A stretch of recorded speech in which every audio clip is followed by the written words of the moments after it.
لنفس شيئا والأمر يومئذ لله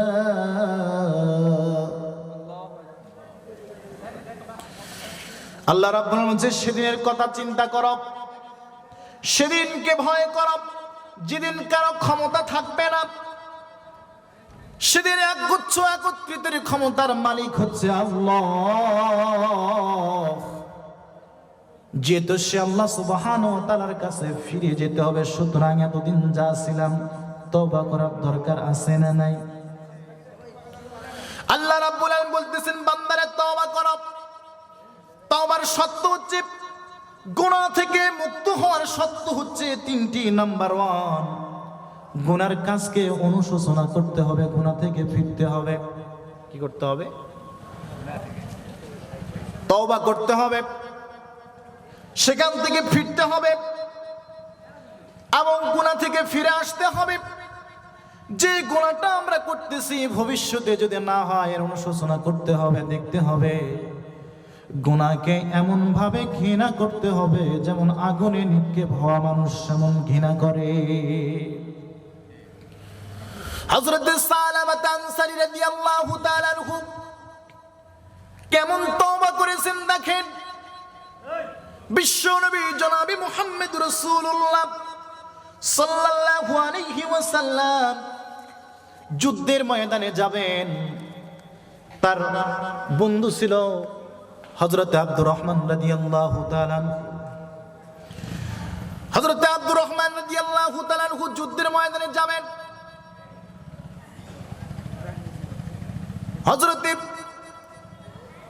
সালামা আনসারী রাদিয়াল্লাহু তাআলা তার পরিবার দেখাশোনা করার জন্য দায়িত্ব দিলেন। যেহেতু ঘনিষ্ঠ বন্ধু, দায়িত্ব দিয়েছেন মুহাম্মাদুর রাসূলুল্লাহ।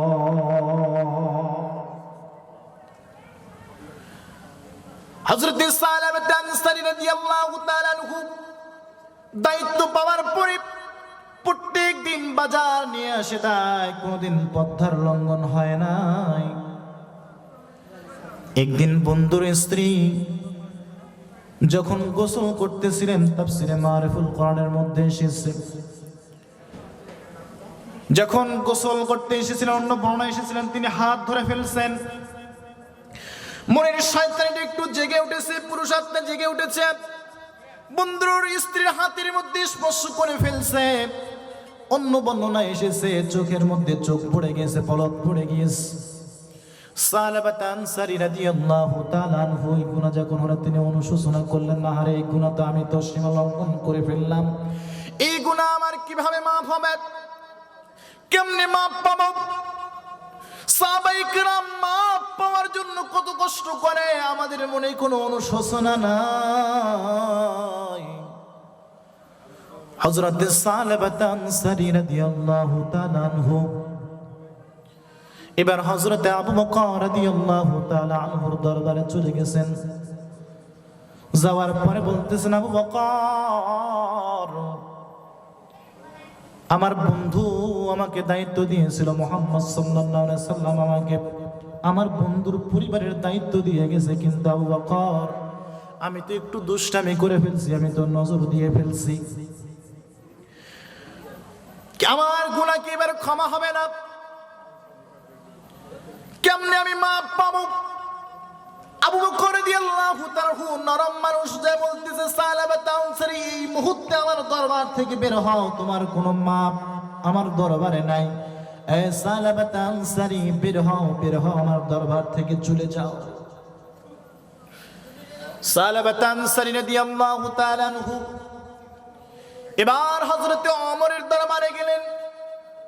ওমর রাদিয়াল্লাহু তাআলার মেজাজ তো উদ্বেগ করা। শোনার পর ডাক দিয়ে বলতেছে, সালামা আনসারী, আমার নবী তোমাকে দায়িত্ব দিয়েছে আর তুমি দায়িত্বর আমানতের খেয়ানত করেছো। সালামা আনসারী, দূর হয়ে যা আমার দরবার থেকে, নইতে তরবারি দিয়ে দুখণ্ড করে দেব। বের হয়ে যাও আমার দরবার থেকে। হযরত সালামা আনসারী রাদিয়াল্লাহু তাআলা আনহু হযরত উসমানের কাছে গেলেন, নরম মানের সাহাবী। হযরত উসমান রাদিয়াল্লাহু তাআলা তাকে তাড়িয়ে দিয়েছেন। এবার সালাবা আনসারী রাদিয়াল্লাহু তাআলা চিন্তা করে যুদ্ধের ময়দান থেকে মুহাম্মদ রাসূলুল্লাহ সাল্লাল্লাহু আলাইহি ওয়াসাল্লাম ফিরে এসেছেন, যেহেতু আমার নবী দয়ার নবী মায়ার নবী, আমি আমার নবীর দরবারে গেলে হয়তো মাপ পেয়ে যাব একটা। এবার রাসূল সাল্লাল্লাহু আলাইহি ওয়াসাল্লামের কাছে যখন এসেছে, হযরত সালাবা রাদিয়াল্লাহু তাআলা ডাক দিয়ে বলতেছেন, আবু বকর ভাই, ও ওমর ভাই, আমার হাতটা একটু পেছন দিক দিয়ে বাঁধিয়ে দাও, আসামির মতো আমাকে রাসূলের দরবারে নিয়ে যাও। হযরত সালমান ফারসি রাদিয়াল্লাহু তাআলা আনহু সহ তিনজন যখন সাহাবায়ে কেরাম তিনজন যখন রাসূল সাল্লাল্লাহু আলাইহি ওয়াসাল্লামকে সালাবা আনসারী রাদিয়াল্লাহু আসামির দড়ি দিয়ে বেঁধে নিয়ে গেছে, মুহাম্মদ সাল্লাল্লাহু আলাইহি ওয়াসাল্লাম দয়ার নবী মায়ার নবীকে সালাবা আনসারীকে জিজ্ঞেস করতেছে, তোমরা সালাবাকে কেন এভাবে আনলে? বলে, ইয়া রাসূলুল্লাহ, সালাবা আনসারীকে আপনি দায়িত্ব দিয়েছিলেন গো নবীজি, কিন্তু আপনার দায়িত্ব সালাবা আনসারী রাদিয়াল্লাহু তাআলা আনহু পালন করে নাই, সীমা লঙ্ঘন করে ফেলছে। এবার ডাক দিয়ে বলছি, মুহাম্মদ রাসূলুল্লাহ সাল্লাল্লাহু আলাইহি ওয়াসাল্লাম ডাক দিয়ে বলতেছে, সালাবা আনসারী, আমি নবী হয়ে তোমাকে দায়িত্ব দিলাম, তুমি দায়িত্বের আমানতের খেয়ানত করলে, বের হয়ে যাও আমার দরবার থেকে, আমার তোমার মুখ দেখতে চাই না, বের হয়ে যাও। মুহাম্মদ সাল্লাল্লাহু আলাইহি ওয়াসাল্লাম কষ্ট পেয়েছেন। এই বাপুরের মানুষ মুহাম্মদ সাল্লাল্লাহু আলাইহি ওয়াসাল্লামকে কষ্ট দিলে সে কি জান্নাতে যাবে? কথা কয় না, কয় হুজুর আপনি যতই বলেন আমরা কথা কমও না। মুহাম্মদ সাল্লাল্লাহু আলাইহি ওয়াসাল্লাম হযরত সালাবা আনসারী রাদিয়াল্লাহু তাআলা কে বের করে দিলেন।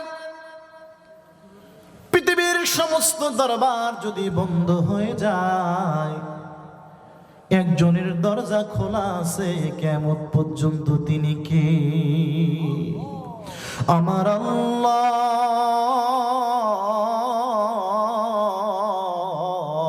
বলেন না ইয়া আল্লাহ, ইয়া আল্লাহ। সালাবা আনসারী রাদিয়াল্লাহু তাআলা আনহু নবীর দরবার থেকে ফিরে আসার পরে বললেন, দুনিয়ার জমিনে আমার তো আর কোনো উপায় নেই, আমার গুনাহ কেমনে মাফ হবে? আমার কি উপায় হবে? আমি সাহাবী হয়ে জাহান্নামের আগুনে কিভাবে আমি পুড়ব? হযরত সালাবা আনসারী রাদিয়াল্লাহু তাআলা আনহু চোখের পানিগুলো ফেলে ফেলে কাঁদতে শুরু করলেন। এক পর্যায়ে সমস্ত চোখের পানি যখন শেষ হয়ে গেল, বিবি বাচ্চাও কথা বলে না, নিজের সন্তানও কথা বলে না। যারা সমাজের মধ্যে আকাম তুকাম করে, এদের সন্তান মা বাবা এদেরকে কি পছন্দ করে? সালাবা আনসারী রাদিয়াল্লাহু তাআলা আনহুকে কেউ পছন্দ করে না, কেউ কথা বলে না। মনের দুঃখে উনি চিন্তা করলেন, যেহেতু সকলের দরবার থেকে আমাকে ফিরে দিল, আমার মায়ার নবীও আমাকে ফিরিয়ে দিয়েছে, তবে আমি নিরাশ নই। যতদিন এই দেহে প্রাণ আছে আমি আল্লাহ সুবহানাহু ওয়া তাআলার কাছে অনুশোচনা করব। হাঁটতে হাঁটতে চোখের পানি ফেলে কাঁদতে কাঁদতে এক পর্যায়ে পাহাড়ের পাদদেশে গর্তের মধ্যে সালাবা আনসারী রাদিয়াল্লাহু তাআলা চোখের পানি ফেলে কান্দে।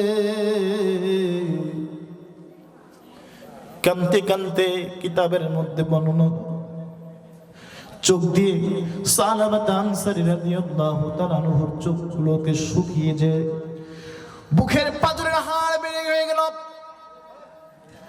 জীর্ণ শীর্ণ হয়ে গেল। খাবার দাবার বন্ধ করে একটাই কি, আমি কেন নবীর কথা অমান্য করলাম?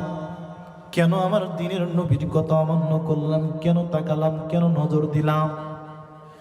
আল্লাহ, আপনি কি আমার গুনাহ মাফ করবেন না?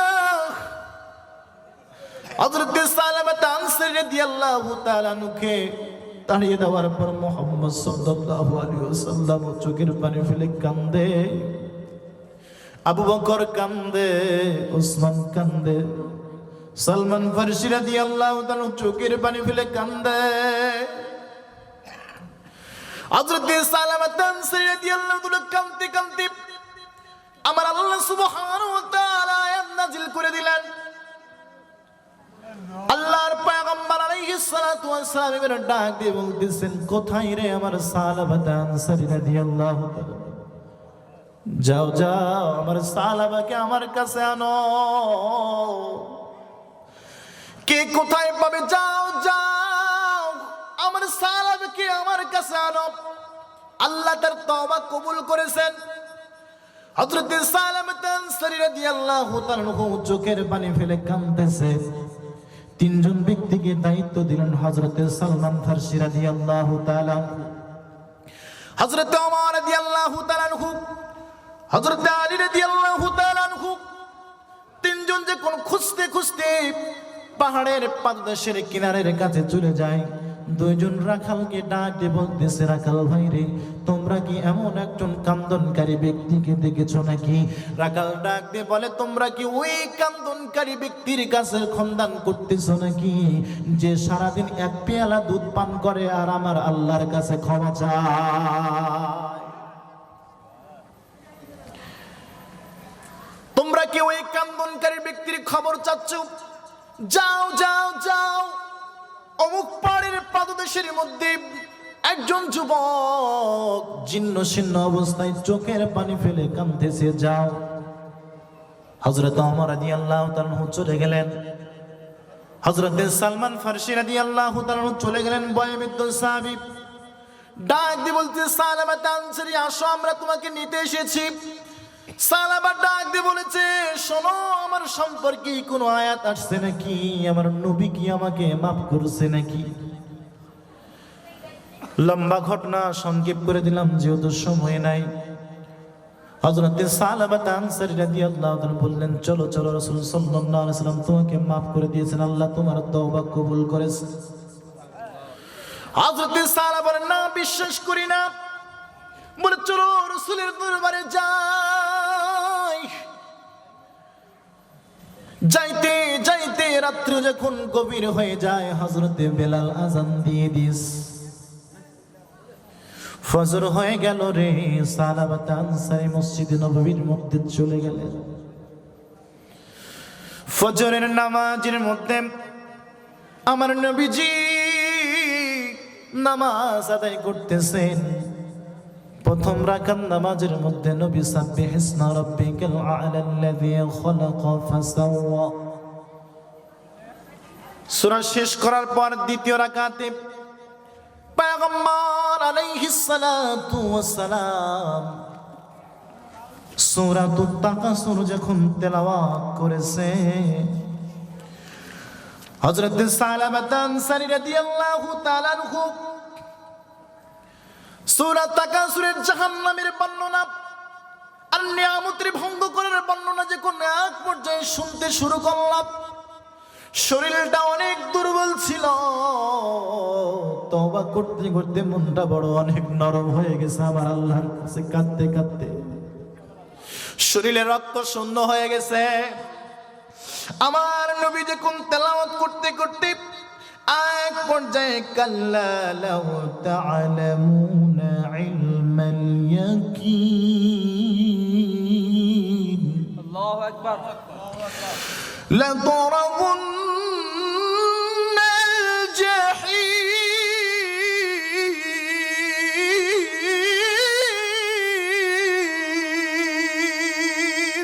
আল্লাহু আকবার। সালামা আনসারী রাদিয়াল্লাহু তাআলা আনহু আল্লাহ সুবহানাহু ওয়া তাআলার অনুশোচনা করতে করতে দিলটা নরম হয়ে যায়। যখন সূরা তাকাসুর জাহান্নামের কথা শুনে, সঙ্গে সঙ্গে হাতটা ফেটে আল্লাহর জিম্মায় জান্নাতে চলে গিয়েছে। ওরা ছিল তওবাকারী। ছোট্ট একটা গুনার জন্য, ছোট্ট একটা গুনার জন্য হযরত সালামা আনসারী রাদিয়াল্লাহু তাআলা আনহু 40 থেকে 50টা দিন না খেয়ে অবস্থায় চোখের পানি ফেলে কান্দে। ও বাপুরের মানুষ, জীবনে কত ওয়াক্ত নামাজ কাজা করলাম, জীবনে কত বছর রোজা কাজা করলাম, হজ ফরজ হলো হজ করলাম না, যাকাত ফরজ হলো যাকাত দিলাম না, জীবনে কতবার পরের মেয়ের দিকে তাকায় থাকলাম, ভাবলাম না, চিন্তা করলাম না। একবার তাকানোর জন্য যদি মুহাম্মদের দরবার থেকে বের করে দেয়, যুবক ভাই, আল্লাহর কোরআন ছেড়ে যে অবস্থায় তুমি ঘোরাফেরা করতেছো, তাকাইতেছো, তোমার অবস্থা কি হবে? তোমার তো অনুশোচনা নাই। তোমার মতো যুবক কত রয়েছে অনুশোচনায়, আল্লাহ সুবহানাহু ওয়া তাআলা এক ওয়াক্ত নামাজ ছেড়ে দেয় না। ছোট্ট একটা পাপের জন্য সাহাবায়ে কেরাম কত অনুশোচনা করেছেন। আমরা কত বড় বড় গুনাহ করি, কিন্তু আমাদের অনুশোচনা নাই, কারণ মরণের ভয় আমাদের নাই। আল্লাহর নবীর একজন সাহাবী জিনা করেছে। জিনার শাস্তি হলো যদি বিবাহিত হয় 100 বেথাকাত করে তাকে রজম করতে হবে, রজম করা লাগবে, হত্যা করা লাগবে, পাথর মেরে। আল্লাহর বান্দি যৌবনের তাড়নায় জিনা করার পরে পবিত্রতা হওয়ার জন্য পয়গম্বরের দরবারে হাঁটি হাঁটি পা করে ডাক দিয়ে বলছে, ইয়া রাসূলুল্লাহ সাল্লাল্লাহু আলাইহি ওয়াসাল্লাম, ওগো নবীজি, আমাকে পবিত্রতা করে দেন, আমাকে আমার জিনার শাস্তি দেন। পয়গম্বর আলাইহিস সালাতু ওয়াস সালাম বলল, মহিলা, তুমি কি সত্যি জিনা করেছো? বলছে, ইয়া রাসূলুল্লাহ, আমার পাপের ফসল আমার পেটের মধ্যে। পয়গম্বর আলাইহিস সালাম বলে, মহিলা, তুমি তো অপরাধ করছো, কিন্তু সন্তান তো কোনো অপরাধ করেনি, যাও যাও, এই সন্তান আগে প্রসব করো, তারপর তুমি আমার কাছে আসবে, তারপর তোমার বিচারের ফয়সালা হবে। আল্লাহর বান্দি চোখের পানি ফেলে কান্দে, আহারে, কালকেই যদি মারা যায়, আমি তো অপবিত্র অবস্থায় মারা যাব। সন্তান প্রসব করার পরে সঙ্গে সঙ্গে মুহাম্মদ সাল্লাল্লাহু আলাইহি ওয়াসাল্লামের দরবারে আসি, বলছে, ইয়া রাসূলুল্লাহ সাল্লাল্লাহু আলাইহি ওয়াসাল্লাম, এই যে দেখেন আমার সন্তান আমার পেট থেকে জন্ম দিয়ে দিছি, ইয়া রাসূলুল্লাহ, আপনি আমাকে পবিত্র করেন, আমার বিচার করেন, শাস্তি দেন।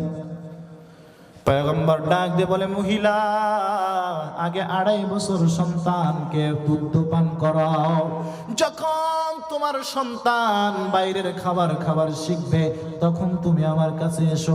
মহিলা তাৎক্ষণিক দ্রুত অল্প কিছু মাসের মধ্যে সন্তানকে বাইরের খাবার দিয়ে একটা রুটি বাঁধিয়ে দেন, নিজে হাঁটে হাঁটে আসতে সন্তানকে ডাক দিয়ে বলছে, ইয়া রাসূলুল্লাহ,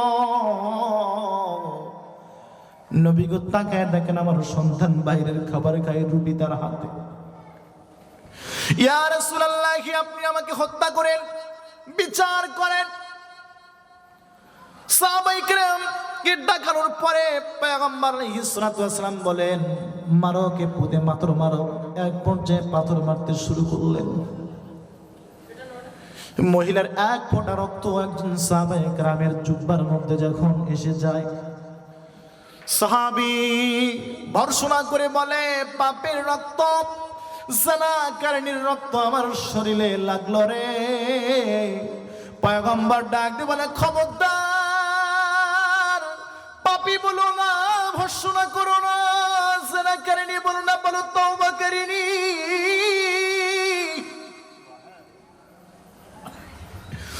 আমার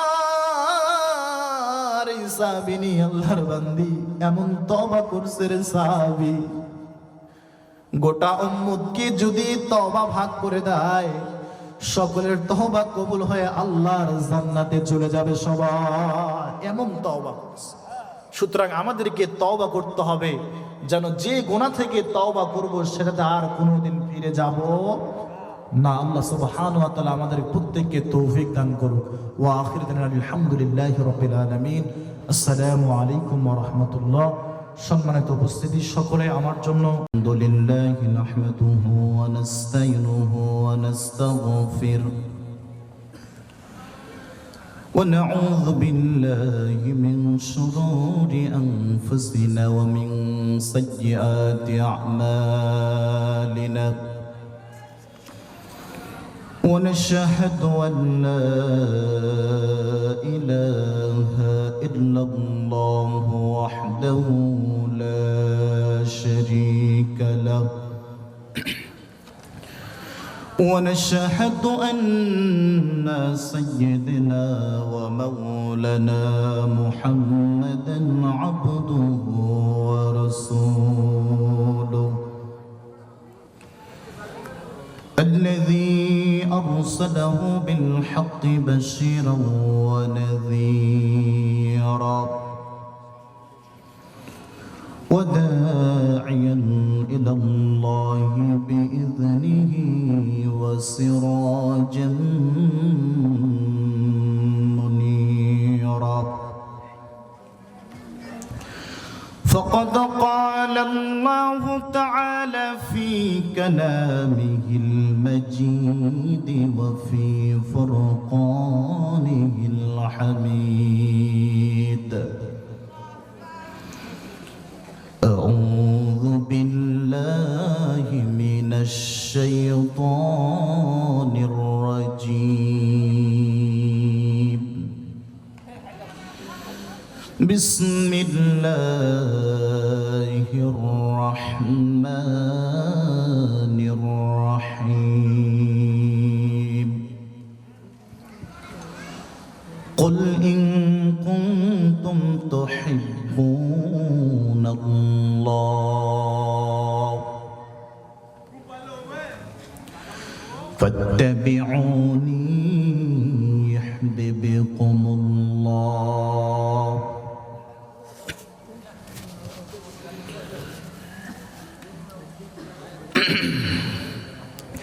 قل إن كنتم تحبون الله فاتبعوني يحببكم الله ويغفر لكم ذنوبكم والله غفور رحيم قل أطيعوا الله والرسول فإن تولوا فإن الله لا يحب الكافرين صدقت يا ربنا وقال تعالى في حبيب شاد إن الله وملائكته يصلون على النبي يا أيها الذين آمنوا صلوا عليه وسلموا تسليما اللهم سيدنا وعلى آله مولانا محمد اللهم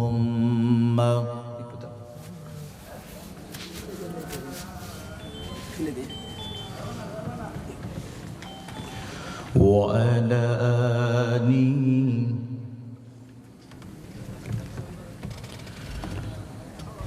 شافعنا محمد মক্কা আর মদিনাবাসী ওরা কত ভাগ্যবান আমার প্রিয় নবীর চেহারা দেখে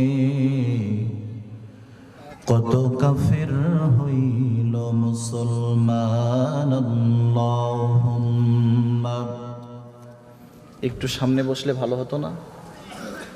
মাওলানা মুহাম্মদ ওয়া আলা আলি শাফি'ানা মুহাম্মদ হে রাসূল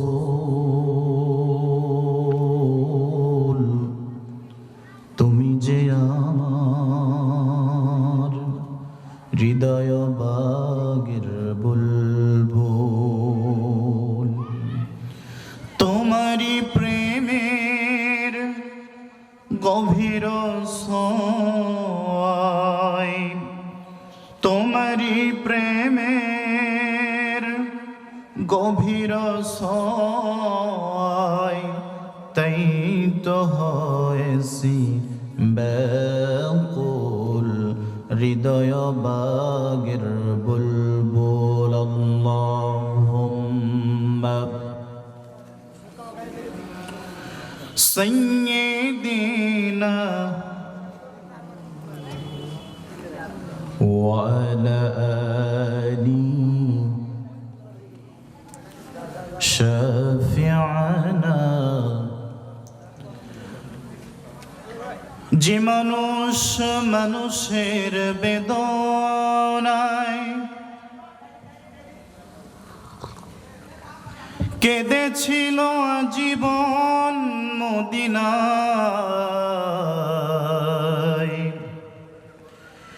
যে মানুষ মানুষের বেদনায় কেঁদেছিল জীবন মদিনায়, সেই মানুষ সেই মাটি যদি এত সুন্দর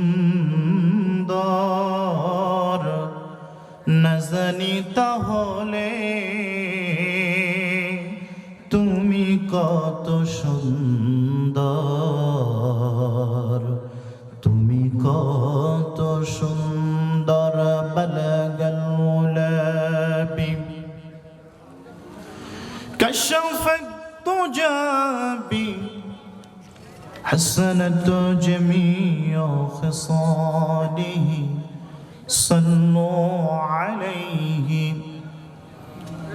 আলহামদুলিল্লাহ, মহান আল্লাহ সুবহানাহু ওয়া তাআলার দরবারে লাখো কোটি শুকর ও সুজুদ যে আল্লাহ সুবহানাহু ওয়া তাআলা দয়া করে মায়া করে 21তম বার্ষিকী বাহাপুর বিদ্যানন্দী বদ্রপুর খিদিরপুর খাতুনে জান্নাত নুরানি হাফেজিয়া কওমি মাদ্রাসার উদ্যোগে যে মহান মনিব দ্বিতীয় দিনে সুস্থ রেখে সর্বস্তরের কাজ থেকে বিরত রেখে আল্লাহ সুবহানাহু ওয়া তাআলা পছন্দ করে যেহেতু এই কোরআনুল কারীমের ময়দানে আসার তৌফিক এনায়েত করলেন, সেজন্য সে মহান রবের দরবারে সিজদারত হয়ে কালিমাতুশ শুকর আদায় পড়ছি আলহামদুলিল্লাহি রাব্বিল আলামিন। দরুদ ও সালাম বর্ষিত হোক মানবতার মহান মুক্তির দূত সৈয়দুল মুরসালিন খাতামুন নবিয়্যিন জনাবে মুহাম্মদ রাসূলুল্লাহ সাল্লাল্লাহু আলাইহি ওয়াসাল্লাম। সকলে পূর্ণ আল্লাহুম্মা সাল্লি আলা আল্লাহুম্মা বারিক আলা। সম্মানিত উপস্থিতি, গতদিনও আমরা আলোচনা করেছি, আমাদের কথা ছিল গতদিন যা এসেছি আজকে তার দ্বিগুণ হব, ঠিক না? দুঃখজনক হলেও সত্য, আমরা কোরআন থেকে বিমুখ। এই কোরআনের আওয়াজ শুধু মাঠ পেরিয়ে বাইরে যাবে, কানসুখ হবে, কিন্তু আমরা শোনার দরকার নাই, ঠিক না? কোরআন শুনলে লাভ হবে না ক্ষতি হবে? লাভ হবে না ক্ষতি হবে? কোরআন শুনলে লাভ হবে। আল্লাহ আল্লাহ রাব্বুল আলামিন দুইটা জিনিসকে পেয়ে আনন্দের কথা বলেছে, আনন্দ করতে বলা হয়েছে। কুল বিফাদলিল্লাহি ওয়া বিরহমাতিহি ফাবিযালিকা ইয়াফরাহু হুয়া খায়রুম মিম্মা ইয়াজমাউন। আল্লাহ রাব্বুল আলামিন বলেন, বান্দারা রে, তোমরা যারা মুহাম্মদ সাল্লাল্লাহু আলাইহি ওয়াসাল্লামকে পেয়েছো, রহমত পেয়েছো, যারা কোরআন পেয়েছো, তোমরা খুশি থাকো। কিন্তু সাপাহার বাপুরের মানুষ কোরআন পেয়ে খুশি নয়।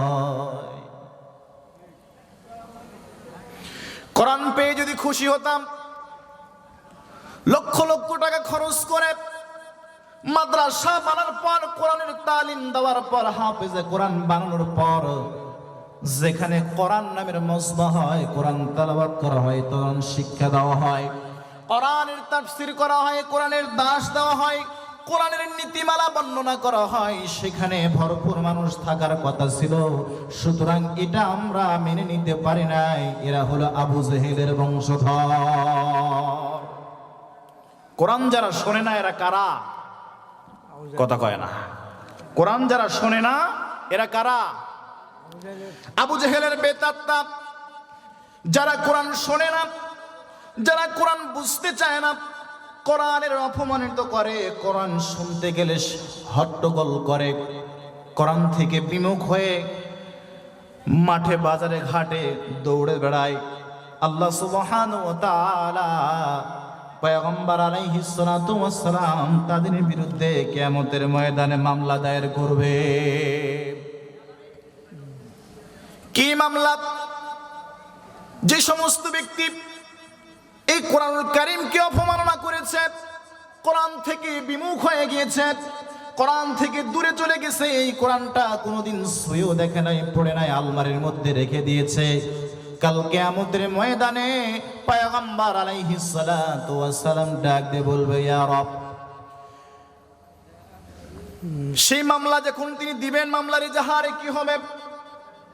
আল্লাহ রাব্বুল আলামিন সূরা ফুরকানের 30 নম্বর আয়াতের মধ্যে জানায়া দিয়েছেন, ওয়াকালার রাসূলু ইয়া রাব্বি ইন্না কওমি ইত্তাখাযু হাযাল কুরআনা মাহজুরা। আল্লাহু আকবার।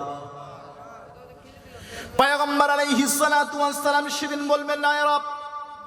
ওয়াকালার রাসূল, রাসূল সেদিন বলবেন, ইয়া রাব্বি, হে আমার প্রতিপালক, হে আমার রব, ইন্না কওমি, নিশ্চয় আমার কওম থেকে, ইত্তাখাযু হাযাল কুরআনা মাহজুরা, আমার এই কোরআনটা যখন আমি দাওয়াত দিয়েছিলাম, কোরআনটা শুনতেছিলাম, নায়েবে রাসূল যারা কোরআন শুনতে এসেছে, কোরআন শোনাইতে এসেছে, যারা কোরআন শোনাইতে গিয়েছিল, দাওয়াত দিতে গিয়েছিল, তাদেরকে অপমাননা ভর্ৎসনা করেছে, কোরআনটাকে ভালোবাসে নাই, বসে নাই, বিমুখ করে নাই, ইত্তেবা করে নাই, ওই কোরআনটাকে অনুসরণ করে নাই, ভালোবাসে নাই, মহব্বত করে নাই, এই সমস্ত লোক আমার উম্মত হতে পারে না।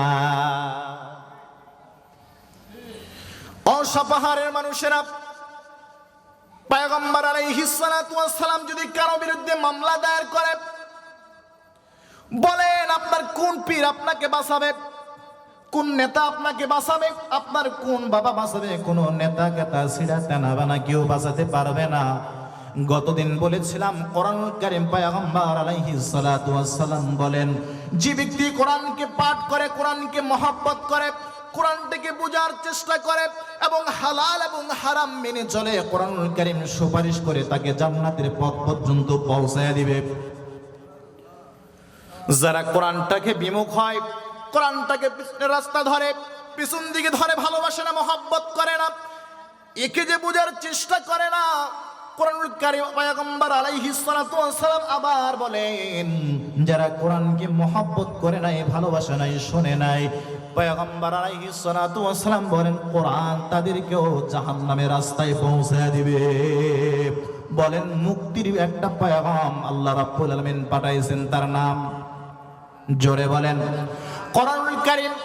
আল্লাহ রাব্বুল আলামিন মুত্তাকি বান্দাদের জন্য কোরআন পাঠাইলেন, হুদাল লিল মুত্তাকিন,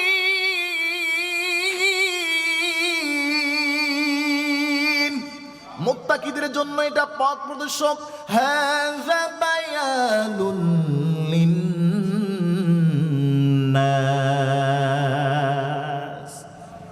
সমগ্র মানব জাতির জন্য আল্লাহ সুবহানাহু ওয়া তাআলা বায়ান পাঠাইছেন, উপদেশ পাঠাইছেন। ওয়া মাউইযাতুল লিল মুত্তাকিন, মুত্তাকিদের জন্য এটা কি? উপদেশ। যদি আমরা এই কোরআনুল কারীম থেকে উপদেশ গ্রহণ করতে পারি, তাহলে কেবলমাত্র শুধুমাত্র ইহদিনাস সিরাতাল মুস্তাকিমের পথে অটল থেকে জান্নাতের রাস্তা পর্যন্ত পৌঁছতে পারব। যদি কোরআন থেকে বিমুখ হয়ে যায়, তাহলে দেখেন আল্লাহ সুবহানাহু ওয়া তাআলা বলছেন, এই কোরআনটাকে যদি কেউ মানে নেয়, কোরআনটাকে যদি কেউ মেনে নেয় আর আমার আল্লাহ সুবহানাহু ওয়া তাআলার প্রতি বিশ্বাস স্থাপন করে, ঈমান আনে, আমি আল্লাহ সুবহানাহু ওয়া তাআলা বলতেছি সূরা আরাফের 96 নম্বর আয়াতে আল্লাহ রাব্বুল আলামিন বলছেন, ওয়ালাউ আন্না আহলাল কুরআন আমানু ওয়াত্তাকু লাফাতাহনা আলাইকুম বারাকাতিম মিনাস সামাই ওয়াল আরদ। আল্লাহু আকবার। আল্লাহ রাব্বুল আলামিন বলছে, ওয়ালাউ আন্না আহলাল কুরআন, যে ব্যক্তি কোরআনকে মহব্বত করবে, কোরআনটাকে মেনে নেবে, কোরআনটাকে বুঝবে, কোরআন অনুযায়ী দেশ পরিচালনা করবে, আল্লাহ রাব্বুল আলামিন সুপারলেটিভ ডিগ্রি দিয়ে বললেন, আমানু, যারা ঈমান আনবে, আত্তাকু, যারা ভয় করবে আল্লাহ সুবহানাহু ওয়া তাআলাকে, লা ফাতাআনা, আল্লাহ সুপারলেটিভ ডিগ্রি দিয়ে বলে, আলাইকুম বারাকাতিম মিনাস সামাওয়াতি ওয়াল আরদ, আমি আল্লাহ সুবহানাহু ওয়া তাআলা খুশি হয়ে জমিন এবং আসমানের দরজা খুলে দেব। জমিন এবং আসমানের দরজা খুলে দিবেন মানে আল্লাহ সুবহানাহু ওয়া তাআলা এই বাংলার জমিনে 7টা খনিজ সম্পদ দিয়েছে। কয়টা? কথা কয় না। কয়টা? 7টা। সৌদি আরবে আছে মাত্র 4টা। সৌদি আরবে মাত্র 4টা খনিজ সম্পদ থাকার কারণে ওদের খাবারের অভাব নাই,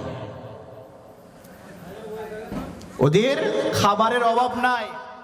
আইন মাত্র কোরআনের 4টা বাস্তবায়ন থাকার কারণে আল্লাহ সুবহানাহু ওয়া তাআলা ওই জমিনে কত বরকত দিয়েছে। আর আমার সজলা সফলা সোনার বাংলা, যে দেশে আল্লাহ সুবহানাহু ওয়া তাআলা মহব্বত করে 7টা খনিজ সম্পদ দিয়েছেন, অথচ প্রত্যেক দিন শতকরা 26টা মানুষ না খেয়ে থাকে। কেন?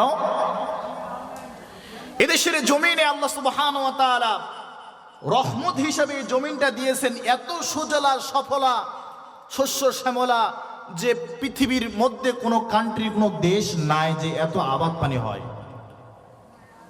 এই জমির পানিও ভর, মাটিও ভর, এরপরও আমরা না খেয়ে থাকি। কেন? আমরা শুধু এই কোরআনটা পড়ি, বোঝার কোনো চেষ্টা নাই। আমরা শুধু মনে করি যে মাহফিলে হুজুররা আসবে, বক্তব্য দিবে, শুনবে, কানসুক করব, মানে নেওয়ার কোনো দরকার নাই। কোরআনটা যেদিন মেনে নেব, কোরআন দিয়ে যেদিন দেশ পরিচালনা করবো, আল্লাহ সুবহানাহু ওয়া তাআলা জমিন এবং আসমানের দরজাগুলো আমাদের জন্য উন্মুক্ত করে দিবেন। বলেন সুবহানাল্লাহ। আমার ভাইরা, বলতেছিলাম কোরআন যারা শোনে না, ওরা আবু জেহেলের বেতাত্তা। কেমন বেতাত্তা বলবো নাকি? বলেন, এই কোরআনুল কারীম সর্বপ্রথম যিনি বাধা দিয়েছিলেন তার নাম কি? মক্কার সবচেয়ে বড় কাফের নাম কি? ওর বেতাত্তারা নাই। একটা সময় কোরআন বলতে আসলে মাইক দীপু কয় রাজনীতি করতে আসছে। আল্লাহর হাবিব সাল্লাল্লাহু আলাইহি ওয়াসাল্লাম কোরআনুল কারীমের দাওয়াত দিতেছেন। আবু জেহেল চিন্তা করলে কোরআন যদি যেভাবে দাওয়াত ছড়িয়ে যাইতেছে, আল্লাহ সুবহানাহু ওয়া তাআলা যখন আয়াত নাযিল করলেন ৪র্থ বছরে, ওয়া আনযির আশীরাতাকাল আকরাবিন, ও মুহাম্মদ সাল্লাল্লাহু আলাইহি ওয়াসাল্লাম, আপনি আপনার নিকটতম আত্মীয়দেরকে দাওয়াত দেন। পয়গম্বর আলাইহিস সালাতু ওয়াস সালাম দাওয়াত দিতে শুরু করলেন। দাওয়াত দিতে দিতে ৪র্থ বছরে 34 থেকে 86 জন ব্যক্তি যখন কালেমার দাওয়াত গ্রহণ করলেন, এবার পয়গম্বর আলাইহিস সালাতু ওয়াস সালাম মক্কার পাহাড়ের মধ্যে যে বলতেছেন, ইয়া সাবাহা, ইয়া সাবাহা। মানুষদেরকে যখন তিনি ডাকলেন, 4 গোত্রের লোকদেরকে, নিজের আপন চাচা আবু লাহাব ছিল, কোনদিন মুহাম্মদ সাল্লাল্লাহু আলাইহি ওয়াসাল্লামকে মেনে নেয় নাই, কিন্তু নবীকে একটা দিন, জন্মের দিন মহব্বত করার কারণে সোমবারের দিন এই জানোয়ারের কবর আযাব মাফ থাকে।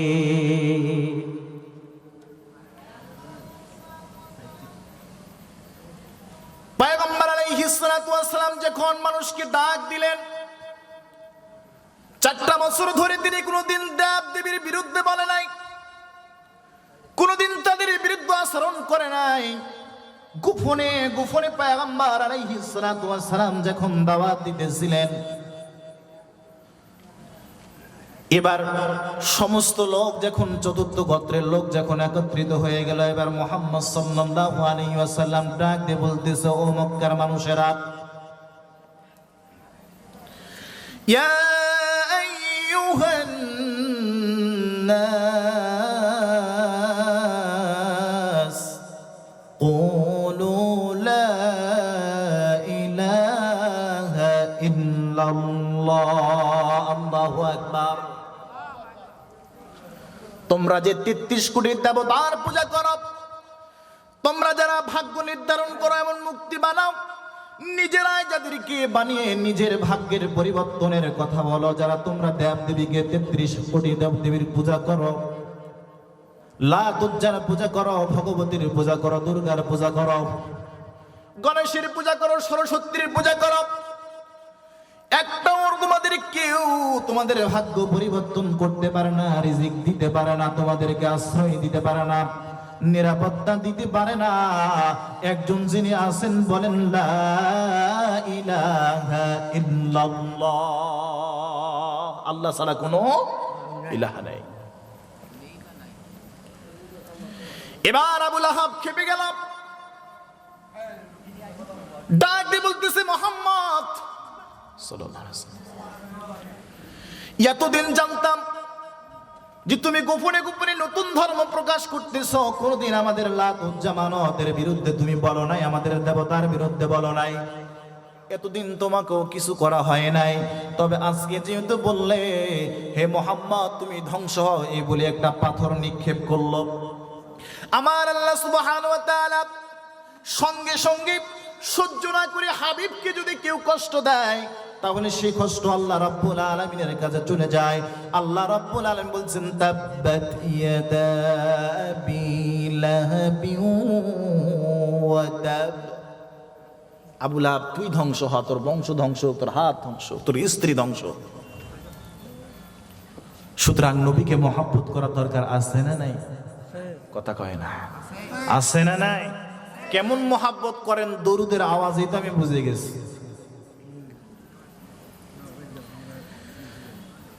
যখন পাথর নিক্ষেপ করল,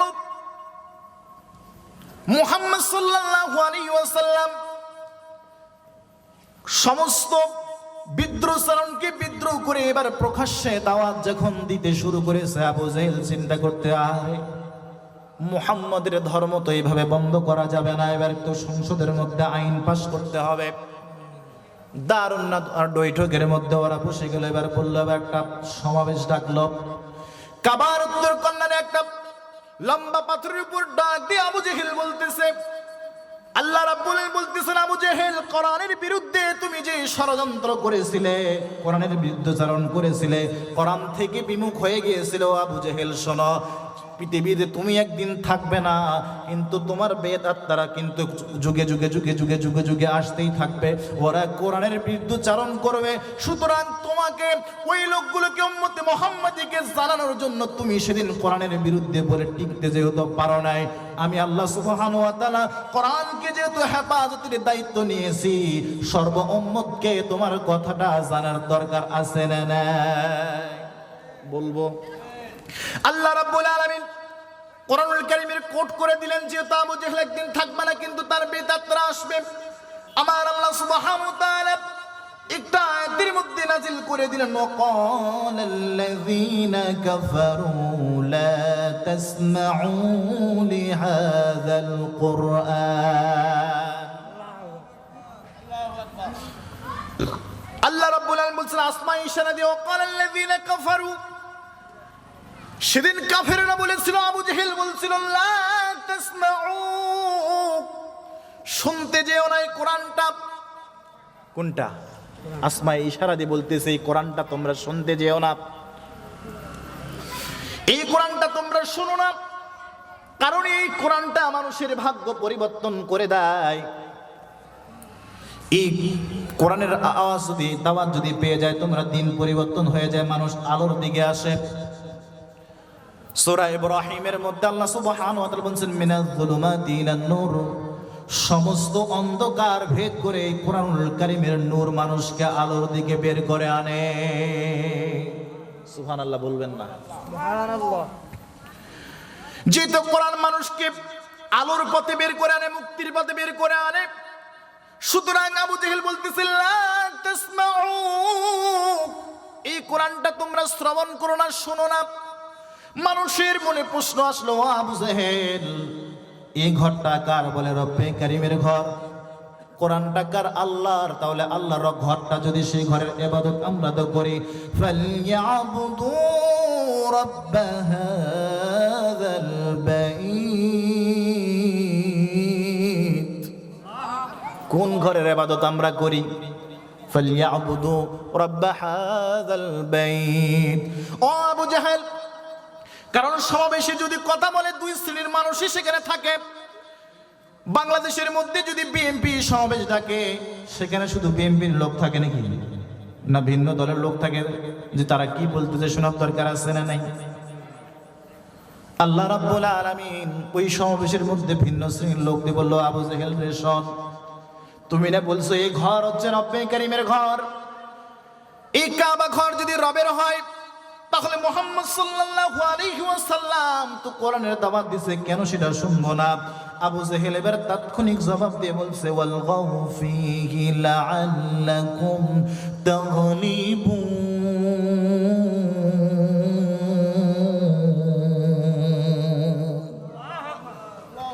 যেখানে কোরআন তেলাওয়াত হবে, কোরআন মুহাম্মদ সাল্লাল্লাহু আলাইহি ওয়াসাল্লাম দাওয়াত দিবে, সেখানেই তোমরা হট্টগোল গন্ডগোল করবা, জানে মানুষ কোরআন না বুঝে। যখন আমরা কোরআনের দাওয়াত দিতে আসি, তখন একদল মানুষ বলে হুজুরটা আসছে অমুক দলের কথা বলতে। এরকম কিছু মানুষ আছে না নাই?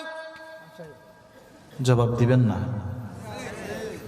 যে হুজুর আসছে, অমুক হুজুর আসছে অমুক দলের কথা বলতে আসছে। না না, আল্লাহর কোরআনুল কারীমের মধ্যে যা আছে আমরা সেটাই বলি, কিন্তু ওই যে আবু জেহেলের বেদাত, তারা কিন্তু জমিনের মধ্যে এখনো আছে। আল্লাহর কোরআনের কথা বলতেই ওরা মনে করে যে এটা তো আমাদের পক্ষে যেহেতু হলো না, এটা তো অমুক দলের লোক।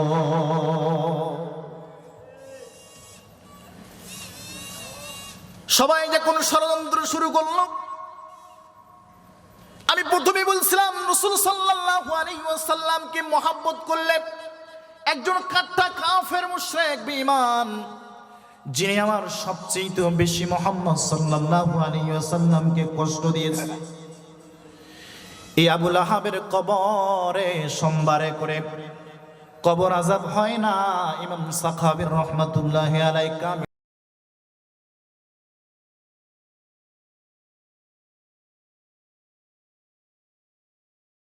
নবী, এখানে একটি ইবনে আব্বাস রাদিয়াল্লাহু তাআলা হাদিস বর্ণনা করেছেন, রাসূল পাক সাল্লাল্লাহু আলাইহি ওয়াসাল্লামের জন্মের দিনে, ঈদে মিলাদুন নবীর দিনে এই আবু লাহাব রাসূল সাল্লাল্লাহু আলাইহি ওয়াসাল্লামের আগমনের উপলক্ষে তার দাসীকেও মুক্ত করে দিয়েছিলেন। এই কারণে আল্লাহ সুবহানাহু ওয়া তাআলা দয়া করে তাকে সোমবারের দিন তার সাদা আঙ্গুলের মধ্যে এক ফোঁটা ভেজা পানি দেয়, এখান থেকে তার শরীর শীতল হয়ে যায়। একজন কাফেরের কবর যদি একদিন মহব্বত করার কারণে কবর আযাব বন্ধ হয়ে যায়, তাহলে সেই নবীকে আমাদের মুসলমান হিসাবে মহব্বত করার দরকার আছে না নাই? কেমন মহব্বত। মসজিদে যদি যেদিন জিলাপি থাকে সেদিন যাব, বাকি দিন যাব না। জিলাপি খোর আশেক হলে হবে না। জিলাপি যেদিন মসজিদে আছে মসজিদ ভরা, বললেই দোষ কয় হুজুর মিলাদের বিপক্ষে কথা বলেন। না না, আমি নিজেও মিলাদ পড়াই, মদ্দের বেটা বেদাতি। অনেকে বলে হুজুরের দাঁত নাই, আল্লাহ সুবহানাহু ওয়া তাআলা পাক্কা 24টা দাঁত দিছে। যদি মিলাদ পড়ে বলে একদল বলে বেদাতি। আমরা বেদাত করি আর ওই বেদাত করে না, ওর যাবতীয় বেদাত কিছুই নাই। কয় কি রাসূল সাল্লাল্লাহু আলাইহি ওয়াসাল্লাম যা করেছেন, সাহাবায়ে কেরাম যা করেছেন, তা ব্যতীত যা কিছু করা সব বেদাত। তাহলে আজকের এই মাহফিলটা কি ভাই? কথা কয় না, বোঝেন কথা? আলোচনা এখনো কিন্তু যায়নি, বোঝেন কথা? একটু সারে সুরে নিয়ে, যেহেতু তেলাওয়াতকৃত আয়াতের অনুযায়ী মানুষ বুঝেই গেছে যে হুজুর কোন পক্ষে আছে কথা কবে।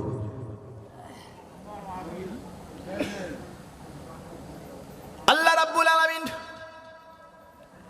রাসূল সাল্লাল্লাহু আলাইহি ওয়াসাল্লামকে মহব্বত করতে বললেন।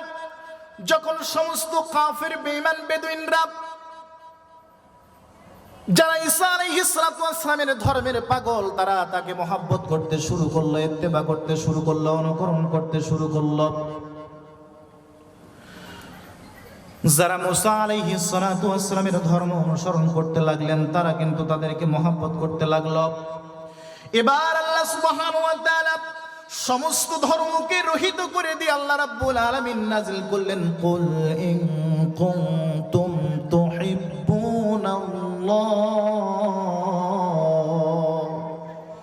একটু মেহেরবানি করে আল্লাহু আকবার বলেন। কুল ইন কুনতুম তুহিব্বুনাল্লাহ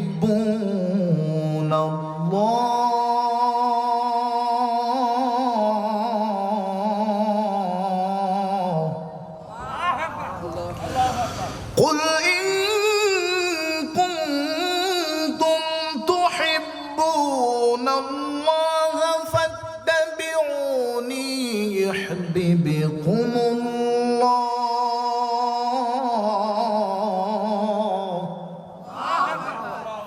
আল্লাহর কোরআনের তেলাওয়াত শুনতে ভালো লাগে না? লাগে। যদি লাগে আল্লাহ রাব্বুল আলামিন অন্য জায়গায় বলেন,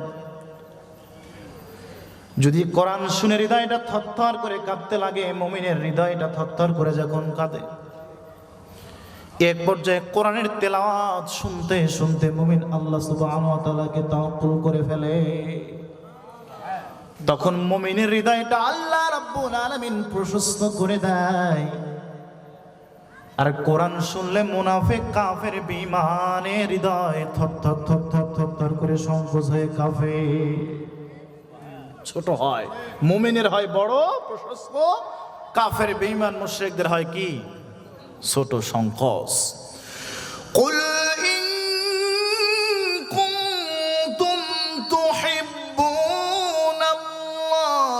ফাত্তাবিউনি ইউহিব্বুকুমুল্লাহ।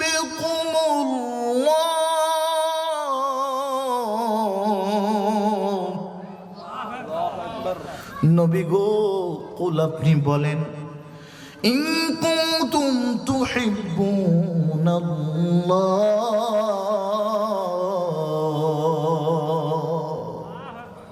ওগো নবীজি, যারা আমাকে পেতে চায়, যারা আমাকে মহব্বত করতে চায়, যারা আমার অনুসরণ করতে চায়, যারা আমার ইত্তেবা করতে চায়, ফাত্তাবিউনি ইউহিব্বুকুমুল্লাহ। নবী গো, ওরা যেন আপনাকেই নবী অনুসরণ করে, অনুকরণ করে, ইত্তেবা করে, ভালোবাসে, মহব্বত করে। তাহলে অসাপাহার বাপুরের মানুষ আল্লাহকে পাইতে হলে একজনকে অনুসরণ করতে হবে, তিনার নাম কথা কয় না, মুহাম্মাদুর রাসূলুল্লাহ।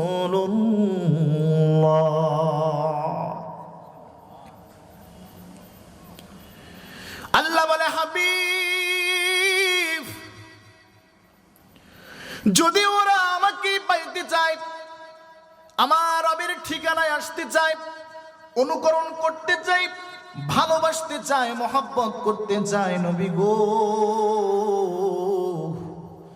ওদেরকে বলে দাও গো নবীজি, ওরা যেন আপনাকে অনুসরণ করে, মহব্বত করে, ভালোবাসে।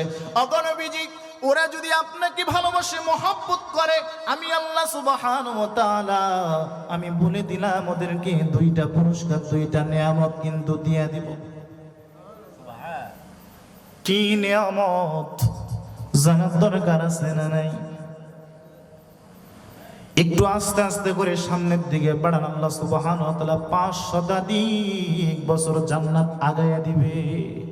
একটু মেহেরবানি করে সামনে আসেন, আল্লাহর রাস্তায় একটু নড়েন। আল্লাহ রাব্বুল আলামিন বলছেন, ওগো নবীজি, ওরা যদি আমাকে ভালোবাসতে চায়, অনুসরণ করতে চায়, ইত্তিবা করতে চায়, মহব্বত করতে চায়, তারা যেন তোমাকে মহব্বত করে, অনুসরণ করে, ইত্তিবা করে, দাসত্ব করে। যদি করে গো নবী, আমি আল্লাহ সুবহানাহু ওয়া তাআলা বললাম, ওয়া ইয়াগফিরু লাকুম যুনুবাকুম, আমি আল্লাহ ওই সমস্ত বান্দাকে ভালোবাসবো। গতকালকে বলেছিলাম, আল্লাহকে যদি পেয়ে যায় আর কিছু আসেনি। আল্লাহ যদি আমাদের হয়ে যায় আর কিছু চাওয়ার আছে? কথা কয় না। আগায় নিয়ে আসলাম কেন বাপজান? কথাটা শোনার জন্য। আল্লাহ যদি আমাদের হয়ে যায় আর কিছু মুমিনের বেশি চাওয়া থাকে না। আল্লাহ রাব্বুল আলামিন বলতেছেন, ওরা যদি তোমাকে মহব্বত করে নবী গো, আমি আল্লাহ তাদেরকে ভালোবাসবো। শুধুই ভালোবাসবো না রে, আল্লাহু গফুরুর রহিম।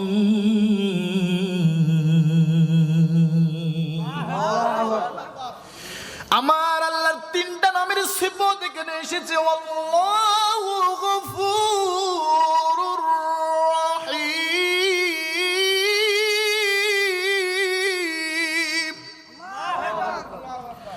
আল্লাহ রাব্বুল আলামিন বলতেছেন, আমি তো রহমান, অপরূপ করুণাময়। আমি আল্লাহর নাম একটা গফফার।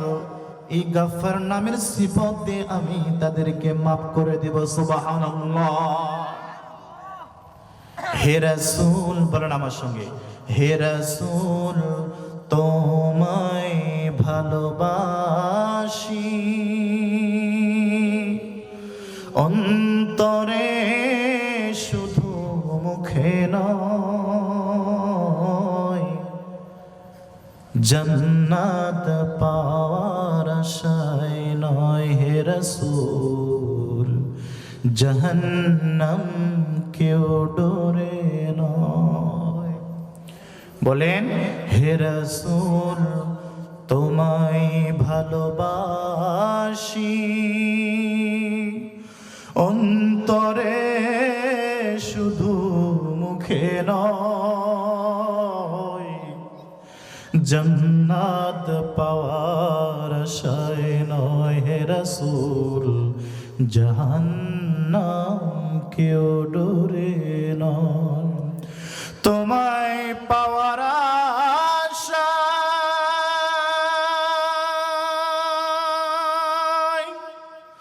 মন ছুটে যায় মদিনা,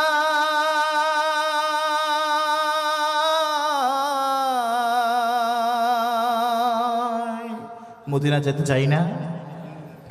তোমায় পাবার আশায় মন ছুটে যায় মদিনায়, এ বেকুল মন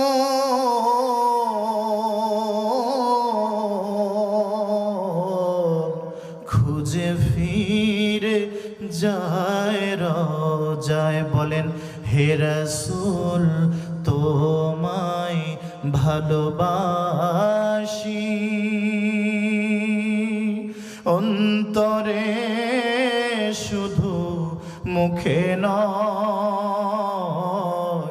জান্নাত পাওয়ার আশায় নয় হে রাসূল, জাহান্নাম কেউ ডরে নয়। মারহাবা। সাপাহারবাসী, নবীকে অনুসরণের কথা বলা হয়েছে, ইত্তিবার কথা বলা হয়েছে।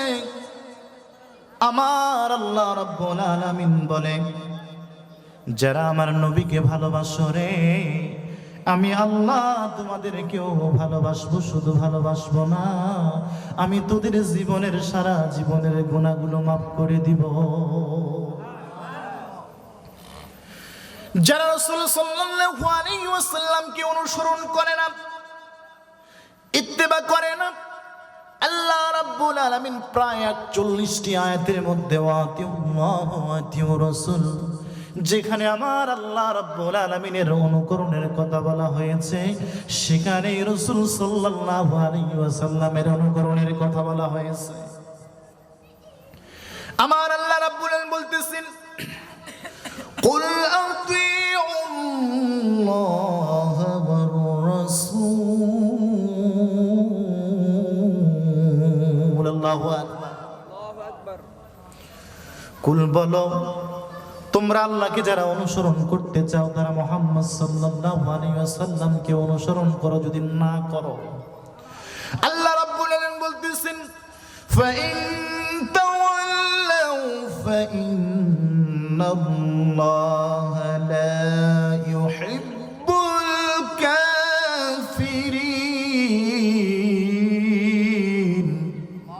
আল্লাহু আকবার। فإن تولوا فإن الله لا يحب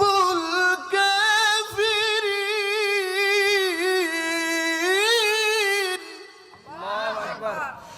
যারা আমার নবীর চেহারা দিকে মুখ ফিরে নাই, যারা আমার নবীর কথা শুনতে আসে না, রুমাল পেছে পাহাড়ের পাদদেশ দিয়ে চলে যায়, যারা আমার নবীকে কষ্ট দেয় রে, যারা আমার নবীকে অনুসরণ করে না, যারা আমার নবীকে ভালোবাসে না, আমার আল্লাহ রাব্বুল আলামিন বলছে, ফাইন তাওয়াল্লাউ ফাইন্নাল্লাহা লা ইউহিব্বুল কাফিরিন। আল্লাহু আকবার।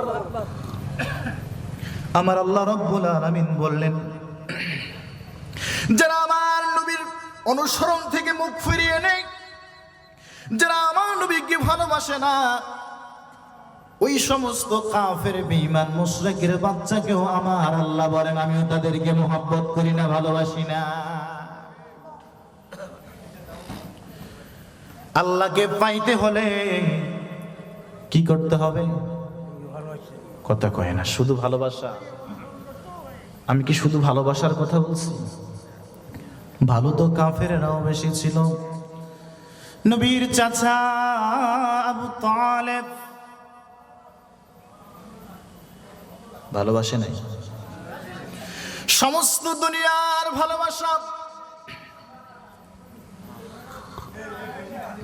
যদি একত্রিত করা হয়, আর নবীর আপন চাচা আবু তালেব হযরত আলীর পিতা, ভালোবাসা যদি একত্রিত করা হয়, আবু তালেবের ভালোবাসা বড় বেশি হয় রে। আমার নবীর জন্য যা কিছু করছে, শুধু নবীর অনুকরণ না করার কারণে চিরস্থায়ী জাহান্নামী হয়ে গিয়েছে। ভালো অনেকেই বাসে, কিন্তু অনুসরণ অনুকরণ করে না। আমার নবীকে ভালোবাসা শুধু ইমানের দাবি নয়, নবীকে অনুকরণ করাই হচ্ছে ইমানের দাবি। ভালো অনেক কাফের বেশি ছিল। আমার নবী যেদিন হিজরত করতে যায়, মক্কা ছেড়ে মদিনায় রওনা হয়ে যায়, সেদিন উটের লাগাম ধরে টেনেছিল একজন মুশরিক, একজন কাফের, বিশ্বস্ত কাফের। আবু বকর রাদিয়াল্লাহু তাআলা তাকে ক্রয় করে রাস্তা পথ দেখানোর জন্য ক্রয় করেছে, বিশ্বস্ত ছিল। সুতরাং ভালোবাসার অনুকরণ অনুসরণ এক নয়। আল্লাহ রাব্বুল আলামিন বলছেন, যারা আমার নবীকে ভালোবাসে না, আমার রাসূলকে মহব্বত করে না, মুমিনের সকল কর্ম হবে আল্লাহ এবং রাসূল সাল্লাল্লাহু আলাইহি ওয়াসাল্লামের নির্দেশে। কথা বলেন ঠিক না বেঠিক? আরো জোরে ঠিক না বেঠিক? একটু গলাগুলো পরিষ্কার করে নেন, সামনে কিন্তু নির্বাচন আসতেছে। মুহাম্মাদের অনুসরণ করে না। মুহাম্মদ সাল্লাল্লাহু আলাইহি ওয়াসাল্লাম নামাজে যে নেতার কথা বলে, নামাজে যে বলে এই যে মসজিদ যে বানাইছি, অনেক হুজুর বলে এটা হলো ইবাদত খানা। না না না, এটা হলো ইবাদত তৈরি করার কারখানা। নবী আলাইহিস সালাতু ওয়াস সালাম শুধু নামাজ পড়ানোর জন্য মসজিদ বানাই নাই। নামাজের মধ্যে যে বলি ইয়্যাকা না'বুদু ওয়া ইয়্যাকা নাস্তাঈন, ইহদিনাস সিরাতাল মুস্তাকিম। আল্লাহ গো, এই শীতটা আপনাকে ছাড়া কাউকে দেখি না, আপনাকে ছাড়া কারো কাছেই নত করি না। যা চাই কার কাছে? দেখায় দাও ইহদিনাস সিরাতাল মুস্তাকিম। রাস্তা দেখতে গিয়েছি, ওখান থেকে রাস্তা দিকে আসার পরে ওই রাস্তায় চলতে হবে, এটাই হচ্ছে ইহদিনাস সিরাতাল মুস্তাকিম। কিন্তু মসজিদে যে সুবহানাল্লাহ, আলহামদুলিল্লাহ, আল্লাহু আকবার পড়বেন নিষেধ করি না,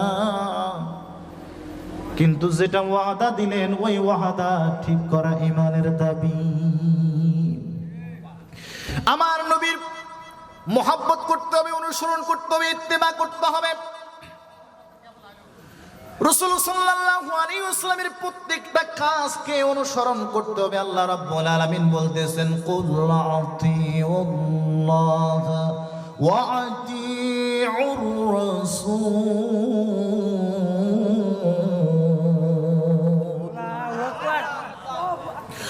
কুল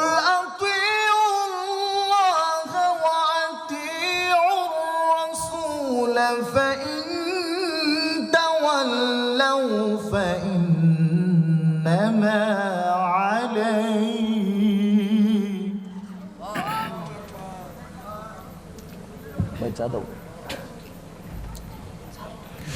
فإن تولوا فإنما عليه ما حمل عليكم। নবী গো বলুন, যারা আল্লাহ সুবহানাহু ওয়া তাআলার অনুসরণ, অনুকরণ, অনুগত করতে চায়, তারা যেন মুহাম্মদ সাল্লাল্লাহু আলাইহি ওয়াসাল্লামের আনুগত্য করে।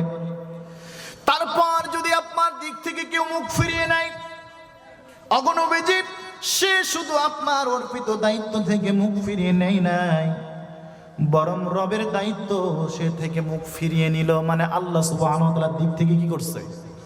মুখ ফিরিয়ে নিয়েছে। আমার আল্লাহ সুবহানাহু ওয়া তাআলা বলতেছেন, মা হুমিলতুম ওয়া ইন তুতিউহু তাহতাদু ওয়া মা আলার রাসূলি ইল্লাল বালাগুল মুবিন।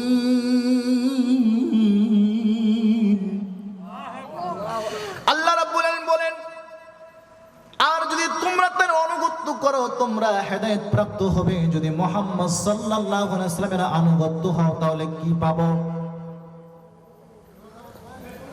হেদায়েত পাবো। সুতরাং হেদায়েত যদি পেতে চায় মুহাম্মদ সাল্লাল্লাহু আলাইহি ওয়াসাল্লামের আনুগত্য করতে হবে। কথা বলেন ঠিক না বেঠিক? ওয়া আতিউল্লাহ ওয়ার রাসূলাহু ইন কুনতুম মুমিনিন।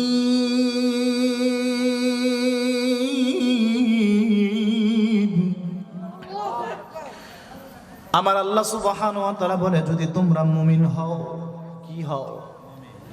যদি মুমিন হও, আল্লাহ এবং রাসূলকে বিশ্বাস করো, যদি মুমিন হও, মুত্তাকি হও, তাহলে বলো আতিউল্লাহ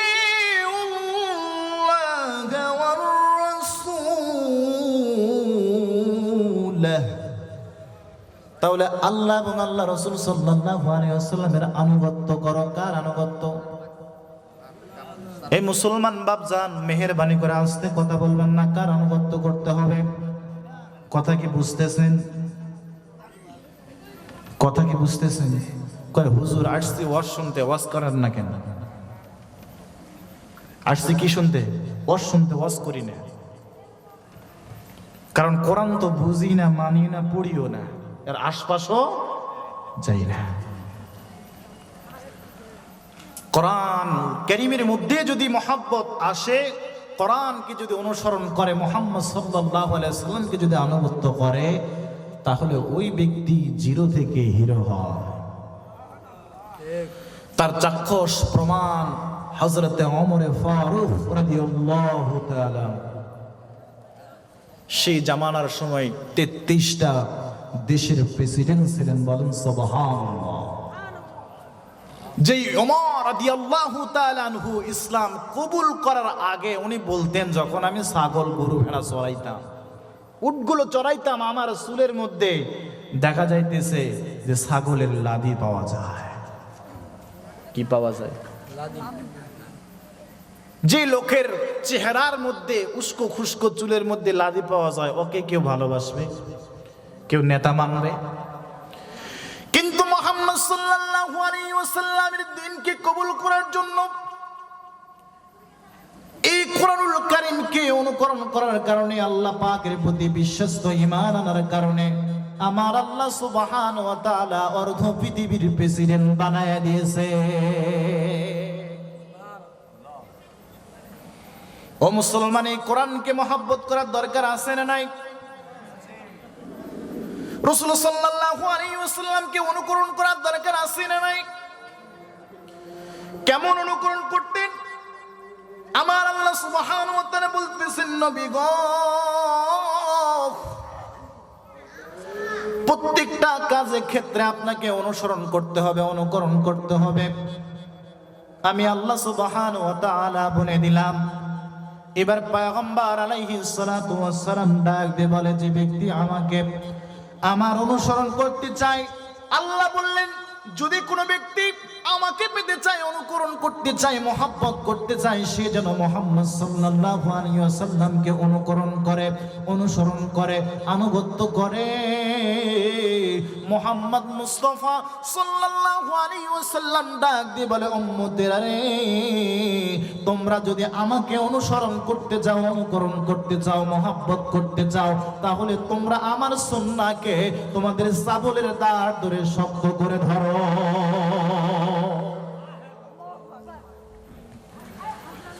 নবীকে যারা মহব্বত করে, নবীকে যারা ভালোবাসে, ইত্তেবা করে, অনুসরণ করে, রাসূল সাল্লাল্লাহু আলাইহি ওয়াসাল্লাম বলেন, আমার ইত্তেবা অনুসরণ করতে হলে সুন্নতকে আঁকড়া ধরতে হবে। কি করতে হবে?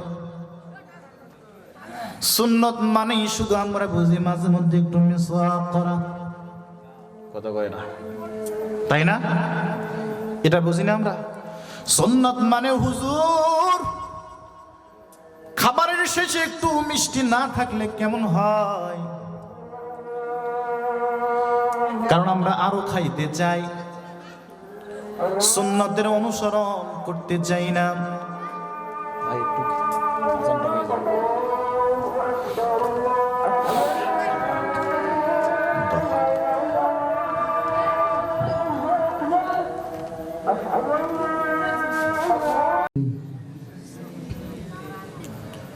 مولانا محمد اللهم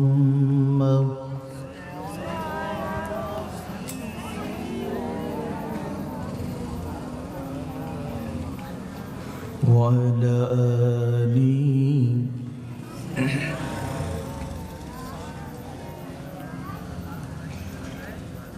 তাহলে বাজানরা আমার বলতেছিলাম,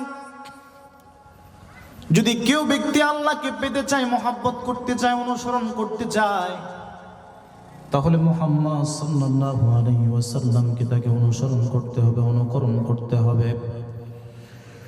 যদি না করে আল্লাহ রাব্বুল আলামিন বলতেছেন, ইয়া আইয়ুহাল্লাযীনা আমানু আতিউল্লাহা ওয়া আতিউর রাসূল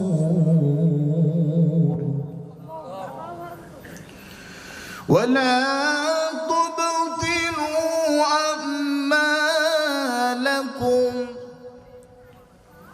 আল্লাহ রাব্বুল আলামিন বলছে, হে মুমিনগণ, হে ঈমানদারেরা, ইয়া আইয়ুহা শব্দটা ঈমানদারের ক্ষেত্রে, বিশ্বাসীদের ক্ষেত্রে, যারা জ্ঞানী তাদের ক্ষেত্রে ব্যবহার হয়। আল্লাহ রাব্বুল আলামিন ডাকতে বলছে, হে জ্ঞানীরা, হে ঈমানদাররা, হে মুমিনরা, শোনো, তোমরা যারা ঈমান এনেছো, আতিউল্লাহ ওয়া আতিউর রাসূল, আল্লাহ এবং আল্লাহ রাসূল সাল্লাল্লাহু আলাইহি ওয়াসাল্লামের অনুকরণ করবা, দাসত্ব করবা, ইত্তেবা করবা। ওয়ালা তুবতিলু আমালাকুম, যদি নাই করো তাহলে তোমার আমল বিনষ্ট হয়ে যাবে, নষ্ট হয়ে যাবে।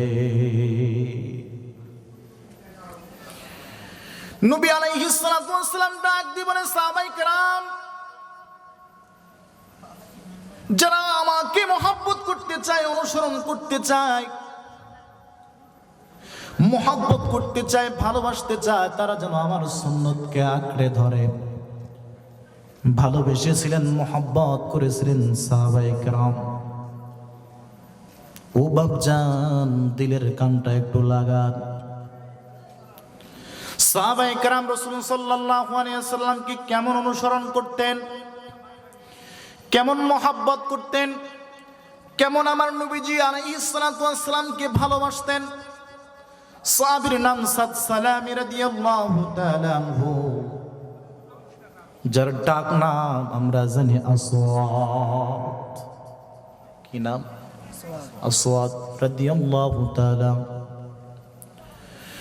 হযরত সাদ সালামি রাদিয়াল্লাহু তাআলা আনহু ইসলাম কবুল করেছেন, 8 মাস হয়ে যাচ্ছে।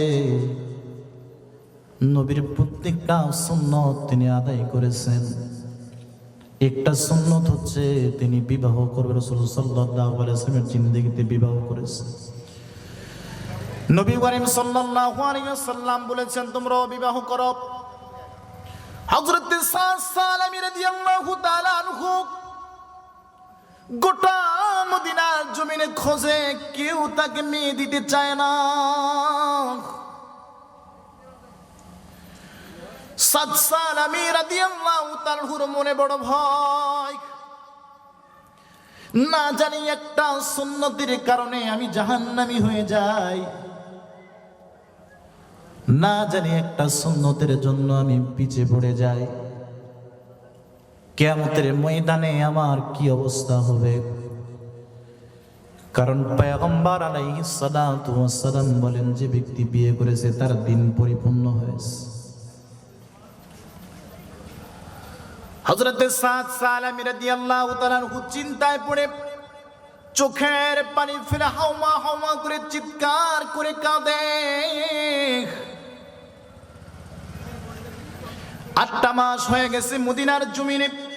হযরত সাদ সালামি রাদিয়াল্লাহু তাআলা চোখের পানি ফেলে খুঁজে বেড়ায় রাসূলের একটা সুন্নত আদায় করার জন্য। কয়টা? আসতে বলবেন না, কয়টা? আপনি আমি কয়টা সুন্নত ছাড়তেছি? প্রথমেই বলেছিলাম আমরা হলাম নবীর আশিক নয়, জিলাপির আশিক। আমরা বিরিয়ানির আশিক, কারণ এক প্যাকেট বিরিয়ানির জন্য সারাদিন কুত্তা মার্কা নেতার পিছে ঘুরি। কথা কন ঠিক না বে ঠিক? কয় প্যাকেট বিরিয়ানি? আমি জানি আমার কথা শুনে রাগ করতেছেন, কয় এই হুজুর কেনছে জীবনে ভুল করে যেন দাওয়াত না দেয়। দাওয়াত লাগবে না বাজান, রিজিকের মালিক হচ্ছে আল্লাহ। তবে হক কথা বলতে নেতাকে, মুসলমানের নেতাকে মুহাম্মদ রাসূলুল্লাহ সাল্লাল্লাহু আলাইহি ওয়াসাল্লাম, জোরে বলেন মুসলমানের নেতাকে। রাসূলের নাম নিতে কষ্ট হচ্ছে, কেউ যদি আমার নবীর নাম নেয় আর একবার শুধু ছোট্ট দরুদ শরীফ পড়ে সাল্লাল্লাহু আলাইহি ওয়াসাল্লাম, পয়গম্বর আলাইহিস সালাতু ওয়াসসালাম বলে 10টা গুনাহ মাফ। শুধু মাফ নয়,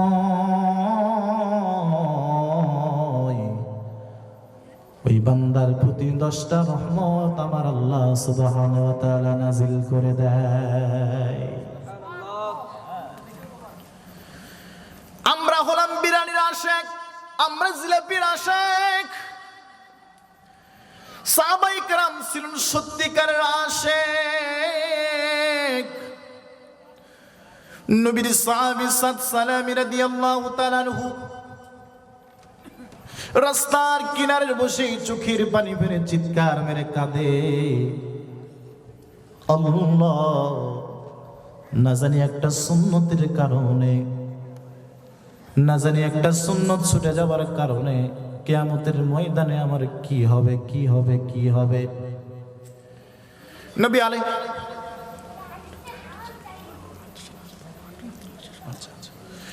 নবী আলাইহিস সালাতু ওয়াস সালাম রাস্তার মধ্যে যে যাইতেছেন, যাইতে যাইতে প্রিয় সাহাবী হযরত সাদ সালামী রাদিয়াল্লাহু তাআলার সঙ্গে দেখা হয়ে গেল।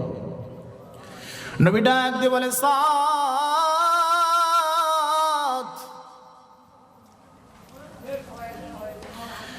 দুইটা নামাজের গুরুত্ব পয়গম্বর আলাইহিস সালাতু ওয়াস সালাম বেশি দিয়েছেন। সেই দুইটা নামাজের অর্থ কি? কোন দুইটা নামাজ? এক হচ্ছে ফজরের সালাত আদায় করার পর দেখবেন আমার দিনে ইমাম সাহেবেরা পিছন দিকে ফিরে ঘরে তাসবিহ সুবহানাল্লাহ পড়ার জন্য নাকি, কিন্তু পয়গম্বর আলাইহিস সালাতু ওয়াস সালাম খোঁজ নিতেন কে আসলো না আর কে আসলো, কোন সাহাবীর কি হয়েছে রে, কেন আসলো না, খোঁজ নাও। পয়গম্বর আলাইহিস সালাতু ওয়াস সালাম এই কারণে খোঁজ নেওয়ার কারণে, কিছু গুরুত্বপূর্ণ কথা বলার কারণে পিছন দিক ফিরতো, আর আমরা সুবহানাল্লাহ আলহামদুলিল্লাহ আল্লাহু আকবারের জন্যই ফিরি। আসরের সালাতের মধ্যে রাসূল সাল্লাল্লাহু আলাইহি ওয়াসাল্লাম দেখতেন কার কি অবস্থা। আমরা যদি এভাবে অনুকরণ করতাম, এদের সোনার দেশ হয়ে যেত, মারামারি থাকতো না, গন্ডগোল থাকতো না, আত্মীয়র হক কেউ মেরে খাইতো না। সাদ সালামী রাদিয়াল্লাহু তাআলাকে পয়গম্বর ডাক দিয়ে বললেন, দেখলেন নবীজি আমার সাদ নাই, কোথায় গো? খুঁজতে খুঁজতে দেখা যাচ্ছে রাস্তার কিনারায় নির্জন এলাকায় হযরত সাদ সালামী রাদিয়াল্লাহু তাআলা চোখের পানি ফেলে ফেলে কান্দে। নবী আলাইহিস সালাতু ওয়াস সালাম, দয়ার নবী, মায়ার নবী ডাক দিয়ে বলে, সাদ সালামী, কি এমন দুঃখ রে, কি তোমার মনের বেদনা, কেন কান্দো বলো, আমি মায়ার নবী শুনবো। বলো রে সাদ, কেন তুমি চোখের পানি ফেলে কান্দো? সাদ সালামী রাদিয়াল্লাহু তাআলা ডাক দিয়ে বলে, মায়ার নবী গো,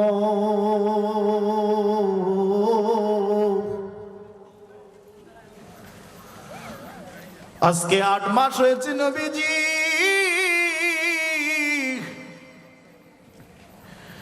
আমি ইসলাম কবুল করেছি গো নবীজি। আপনি যখন আপনার সুন্নতের কথাগুলো বলেন, আপনার জবান থেকে যতগুলো কথা শুনি গো নবী,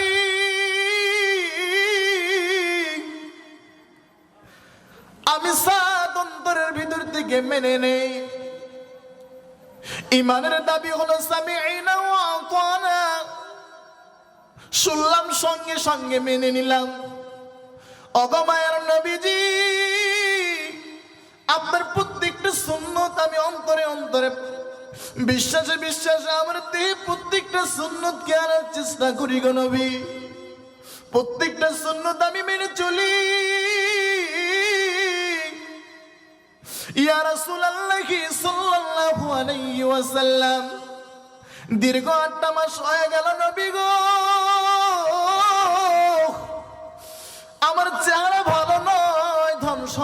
তেমন কিছু নাই, আমি গরিব মানুষ বিদায় একটা সুন্নত আদায় করতে পারি না গো নবী।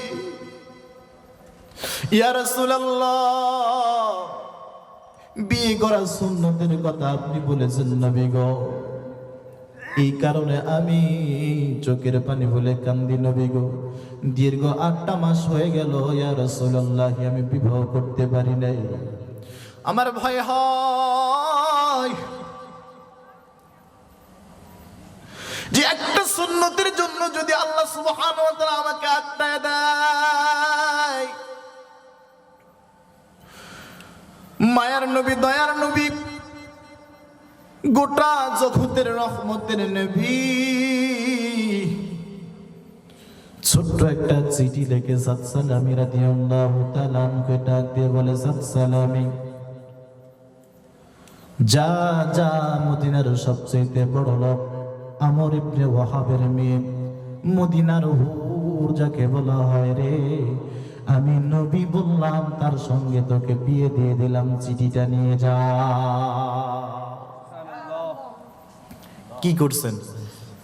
শুধু প্রস্তাব দেই নাই, বলেন যাও, আমর ইবনে ওয়াহাবের মেয়ে মদিনার হুরের সঙ্গে তোমাকে বিয়ে দিয়ে দিলাম, চিঠিটা আমার সাহাবীর কাছে নিয়ে যাও। কালো মার্কা সাহাবী, যুবক মানুষ, একজন কালো খাটো বেটে সাহাবী যখন সবচেয়ে সুন্দর স্ত্রীর কথা পায়, বলেন তো চোখের পানি থাকা যায় কিনা কি এখন? সঙ্গে সঙ্গে মুস্কি হাসি দিয়ে বলেছেন, ইয়া রাসূলুল্লাহ, যে জিনিস আপনি দিয়েছেন আমি কি থাকতে না পারি? এবার দৌড় মেরে সাদ সালামি রাদিয়াল্লাহু তাআলা আনহু দৌড় মেরে আমর ইবনে ওয়াহাবের বাড়ির মধ্যে চলে যায়। ডাক দিয়ে বলে, সালাম বিনিময় করার পরে বলেন, রাসূল সাল্লাল্লাহু আলাইহি ওয়াসাল্লাম একটা চিঠি পাঠিয়েছে। চিঠি দেখার পরে আমর ইবনে ওয়াহাবের মনটা বড় খারাপ। মনে মনে ভাবছিল যে হয়তো রাসূল সাল্লাল্লাহু আলাইহি ওয়াসাল্লাম চিঠি পেয়েছে। এবার মনে মনে ভাবতেছে, আহারে, সাদ সালামের দিকেও তাকায়, চিঠির দিকে তাকায়, মনটা একবার বলে নবীর কথা মেনে নেই, আরেকবার শয়তান ওয়াসওয়াসা দিয়ে বলে, আমার তাকায় দেখ মদিনার হুর আর কালো মার্কা সাহাবী বিয়া লাগাইছে মুহাম্মাদুর রাসূলুল্লাহ।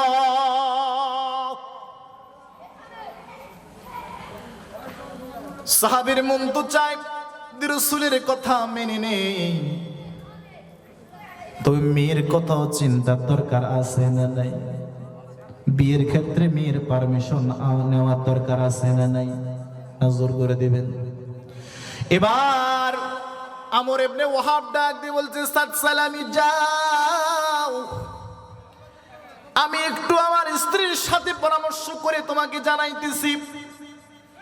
সাদ সালামি রাদিয়াল্লাহু তাআলা মনটা বড় খারাপ হয়ে গেল। নবীর চিঠি কেউ প্রত্যেকখান যদি কেউ বলে নবীকে যদি আনুগত্য করে না, আল্লাহ বলতেছে আমল বিনষ্ট করে দেব। কে বলে? এবার কথা এক পর্যায়ে দুই স্ত্রী এবং স্ত্রীর সঙ্গে পরামর্শ করতে করতে সাদ সালামি রাদিয়াল্লাহু তাআলা যখন দরজা থেকে একটু পৃথক হয়েছে, মদিনার হুর আমর রাদিয়াল্লাহু তাআলা মেয়ে ডাক দিয়ে বলছে, আব্বা জান,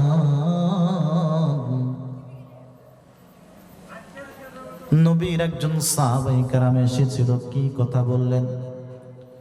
চিঠি পাওয়ার পর নবীর কথা শোনার পর মনটা আপনার উজ্জ্বল হয়ে গেল। চিঠি দেখার পর কেন জানি মনটা মলিন হয়ে গেল। বলো, আমার নবী কি বিপদের মধ্যে পড়ছে?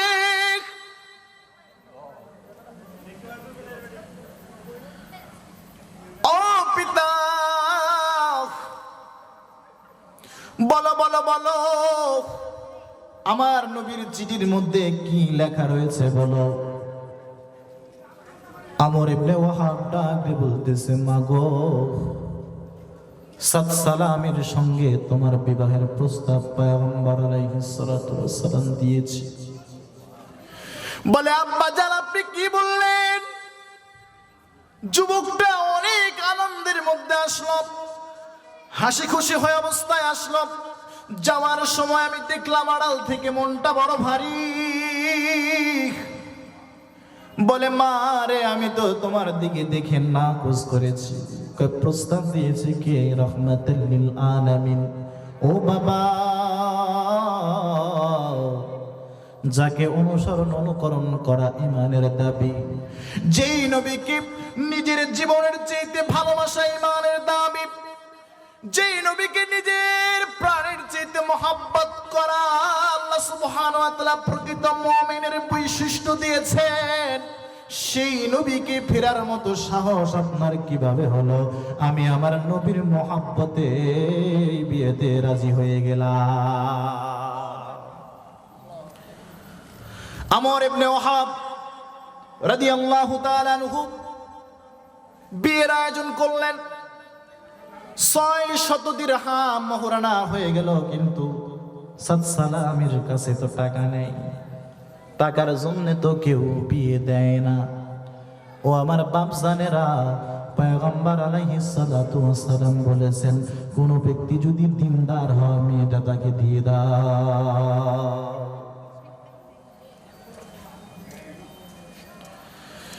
সাত সালামি রাদিয়াল্লাহু তাআলা আনহু যখন বিয়ের অলিমা হয়ে গেল, মোহরানার ক্ষেত্রে আবার বলতেছেন মোহরানা দাও। তাই মোহরানা নাই বিদায় তো কেউ এতদিন বিয়ে দেয় না। 3 জন সাহাবী মিলে 200 দিরহাম করে দিয়ে মোহরানা দিয়ে দিল। দেখেন কেমন নবীর মহব্বত করতো, এই কথা বলার ক্ষেত্রে আনুগত করতো, এই কথা বলার কারণে এই কথা বোঝানোর কথা কিন্তু এই ঘটনা নিয়ে এসেছে। আমার বাপ জানেরা, হযরত সাদ সালামি রাদিয়াল্লাহু তাআলা আনহুর বিবাহ হয়ে গেল। এবার বাসরাতে যাবার পালা।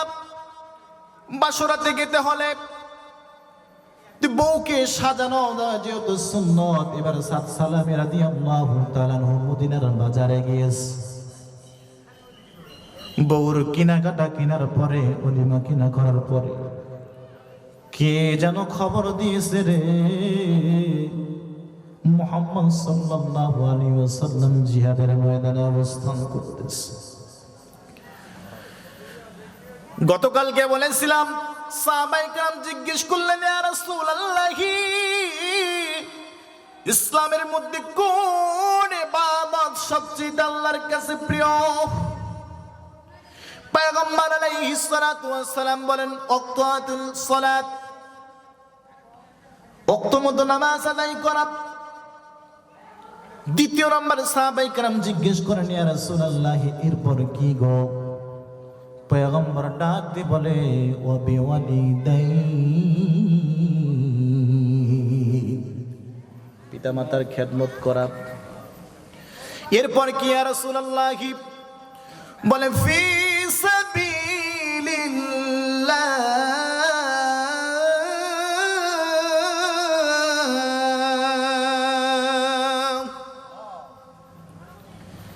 আল্লাহর রাস্তায় জিহাদ করা। সাদ সালামি রাদিয়াল্লাহু তাআলা আনহু পয়গম্বর আলাইহিস সালাতু ওয়াস সালাম জিহাদের ময়দানে গিয়েছেন। এবার সাদ সালামি রাদিয়াল্লাহু তাআলার মনের ভিতরে শঙ্কা শুরু হয়ে গেল, প্রশ্নবিদ্ধ হয়ে গেল, আমার নবীজি জিহাদের ময়দানে যে মার খাবে, যে নবীর জন্য মদিনার হুর পেলাম, হুর পেয়ে যদি নবীকে ভুলে যায়, কাল কিয়ামতের দিন কিন্তু জবাব দিতে পারবো না। আমরা হলে কয় আয় একটাই তো রাত, আগে সারি তারপরে যাব। কথা বলেন ঠিক না বেঠি?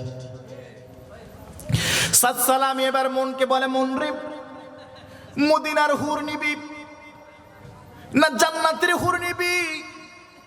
আমার নবী একদিকে জিহাদের ময়দানে মার খায়, আর একদিকে মদিনার হুর। যেই নবীর জন্য, যে সুন্নত আদায় করার জন্য আমি সাদ সালামি পাগল হয়ে গেলাম। সাদ সালামির মন তাড়াতাড়ি সাক্ষী দিয়ে বলল, সাদ বিয়ের বাজার বন্ধ কর, যুদ্ধের বাজার ধর। সাজগোজের কাপড় চোপড় সমস্ত কিছু ফেলে দেয়া, হাতে একটা জুলফিকার তুলে নিয়ে একটা ঢাল কুড়িয়ে কুড়িয়ে এবার ইয়া রাসূলুল্লাহ বলে বলে সাদ সালামি রাদিয়াল্লাহু তাআলা জিহাদের ময়দানে চলে গেলেন।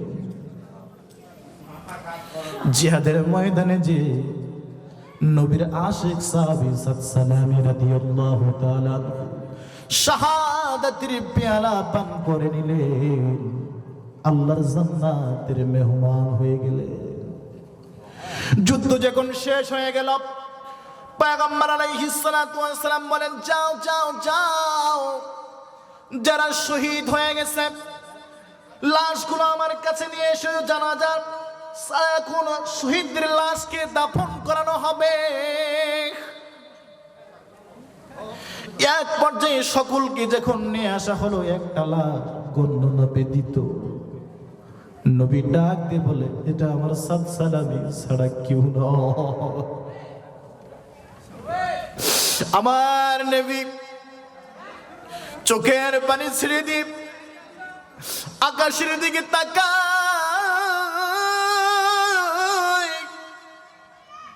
2 ফোঁটা চোখের পানি পড়তে না পড়তে রাসূল সাল্লাল্লাহু আলাইহি ওয়াসাল্লাম মুস্কি হাসি দিয়ে চক্ষুটা নিম্নগামী করে। সাহাবায়ে কেরাম একজন সাহাবাই ডাক দিয়ে বলছে, ইয়া রাসূলুল্লাহ,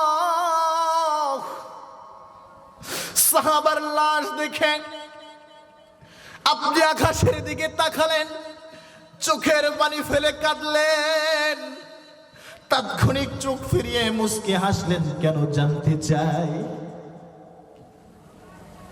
পয়গম্বর ডাক দিয়ে বলে, সাহাবী রে, আমার সাদ সালাম রাদিয়াল্লাহু তাআলা, আমার সাদ বিবাহর বাজার ছেড়ে মদিনার হুর ছেড়ে আল্লাহর রাহে জিহাদের ময়দানে হাজির হয়ে শাহাদাতের পেয়ালা পান করেছে রে। আমার আল্লাহ খুশি হয়ে আমি তাকায় দেখলাম যে আমার সাদ আমার জন্য জীবন দিয়েছে, এই কারণে 2 ফোঁটা চোখের পানি ফেলিয়েছি। আকাশের দিকে যখন তাকাই, মদিনার হুর ফেলে যখন সাদ সালামি শহীদের ময়দানে শহীদ হয়ে যায়, যুদ্ধের ময়দানে, আল্লাহ পাক খুশি হয়ে দেখলাম তার কবরের মধ্যে জান্নাতের হুররা শরবত নিয়ে আসতেছে, তার বউরা আসতেছে। এই জন্য আমি তাকাতাকি করার কারণে তোমার চক্ষুটাকে নিম্নগামী করে ফেলেছি।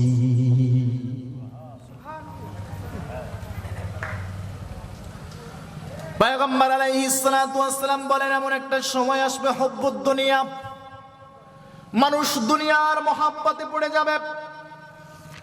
দুনিয়া নামক মহাব্বত মানুষকে গ্রাস করে ফেলবে।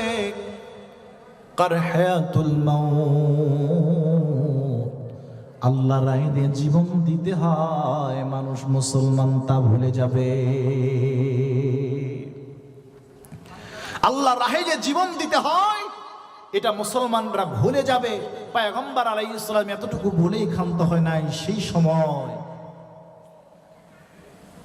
যেদিন মানুষ আল্লাহর রাহে জীবন দিতে পারত, আল্লাহর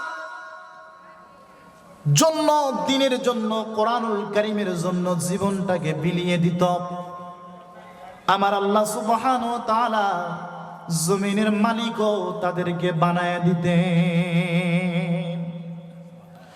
এই পৃথিবীর জমিনটা 1250 বছর ধরে মুসলমানরা শাসন করেছে। কারা? কেন? দুনিয়ার মহাব্বত তাদের কাছে তুচ্ছ মনে হতো। সাহাবায়ে কেরামের কাছে দুনিয়ার মহাব্বতটা তুচ্ছ, আল্লাহর রাহে তারা জীবন দিতে পারত। এই কারণে আল্লাহ সুবহানাহু ওয়া তাআলা জমিনটা শাসন করার জন্য তাদেরকে দিয়ে দিয়েছিলেন। কিন্তু আজকে হলো আমরা ভাগাভাগি। আজকে এই কোরআনটাকে দুনিয়ার মহব্বত করার কারণে আজকে এই জমিনের শাসক কারা? কাফের, বেঈমান, মুশরিকরা। ঠিক না? যদি এই কোরআনটাকে বুঝতাম, মেনে নিতে পারতাম, আর আল্লাহ সুবহানাহু ওয়া তাআলার রাহে কি জীবন দিতে পারতাম, তাহলে এই দুনিয়ার শাসনভার কার উপর আসতো? আমাদের কাছে আসতো। আল্লাহ সুবহানাহু ওয়া তাআলা বলছেন, এই জন্যে আল্লাহ রাব্বুল আলামিন বললেন, ইয়া আইয়ুহাল্লাযীনা আমানু তাকুল্লাহ, হে ঈমানদারেরা, হে মুমিনেরা, আমানু, ঈমান আনো এবং ভয় করো কাকে? আল্লাহ সুবহানাহু ওয়া তাআলাকে ভয় করো। ওয়াবতাগু ইলাইহিল ওয়াসিলা ওয়াজাহিদু ফি সাবিলিহি লাআল্লাকুম তুফলিহুন।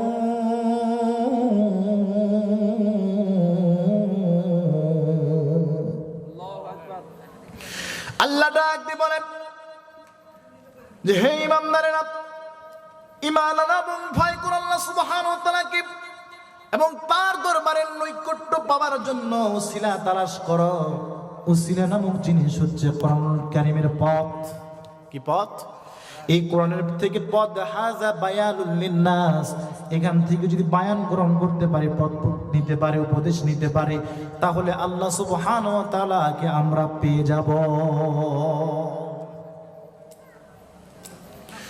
শুধু তাই নয়, ওয়াজাহিদু ফি সাবিলিহি লাআল্লাকুম তুফলিহুন।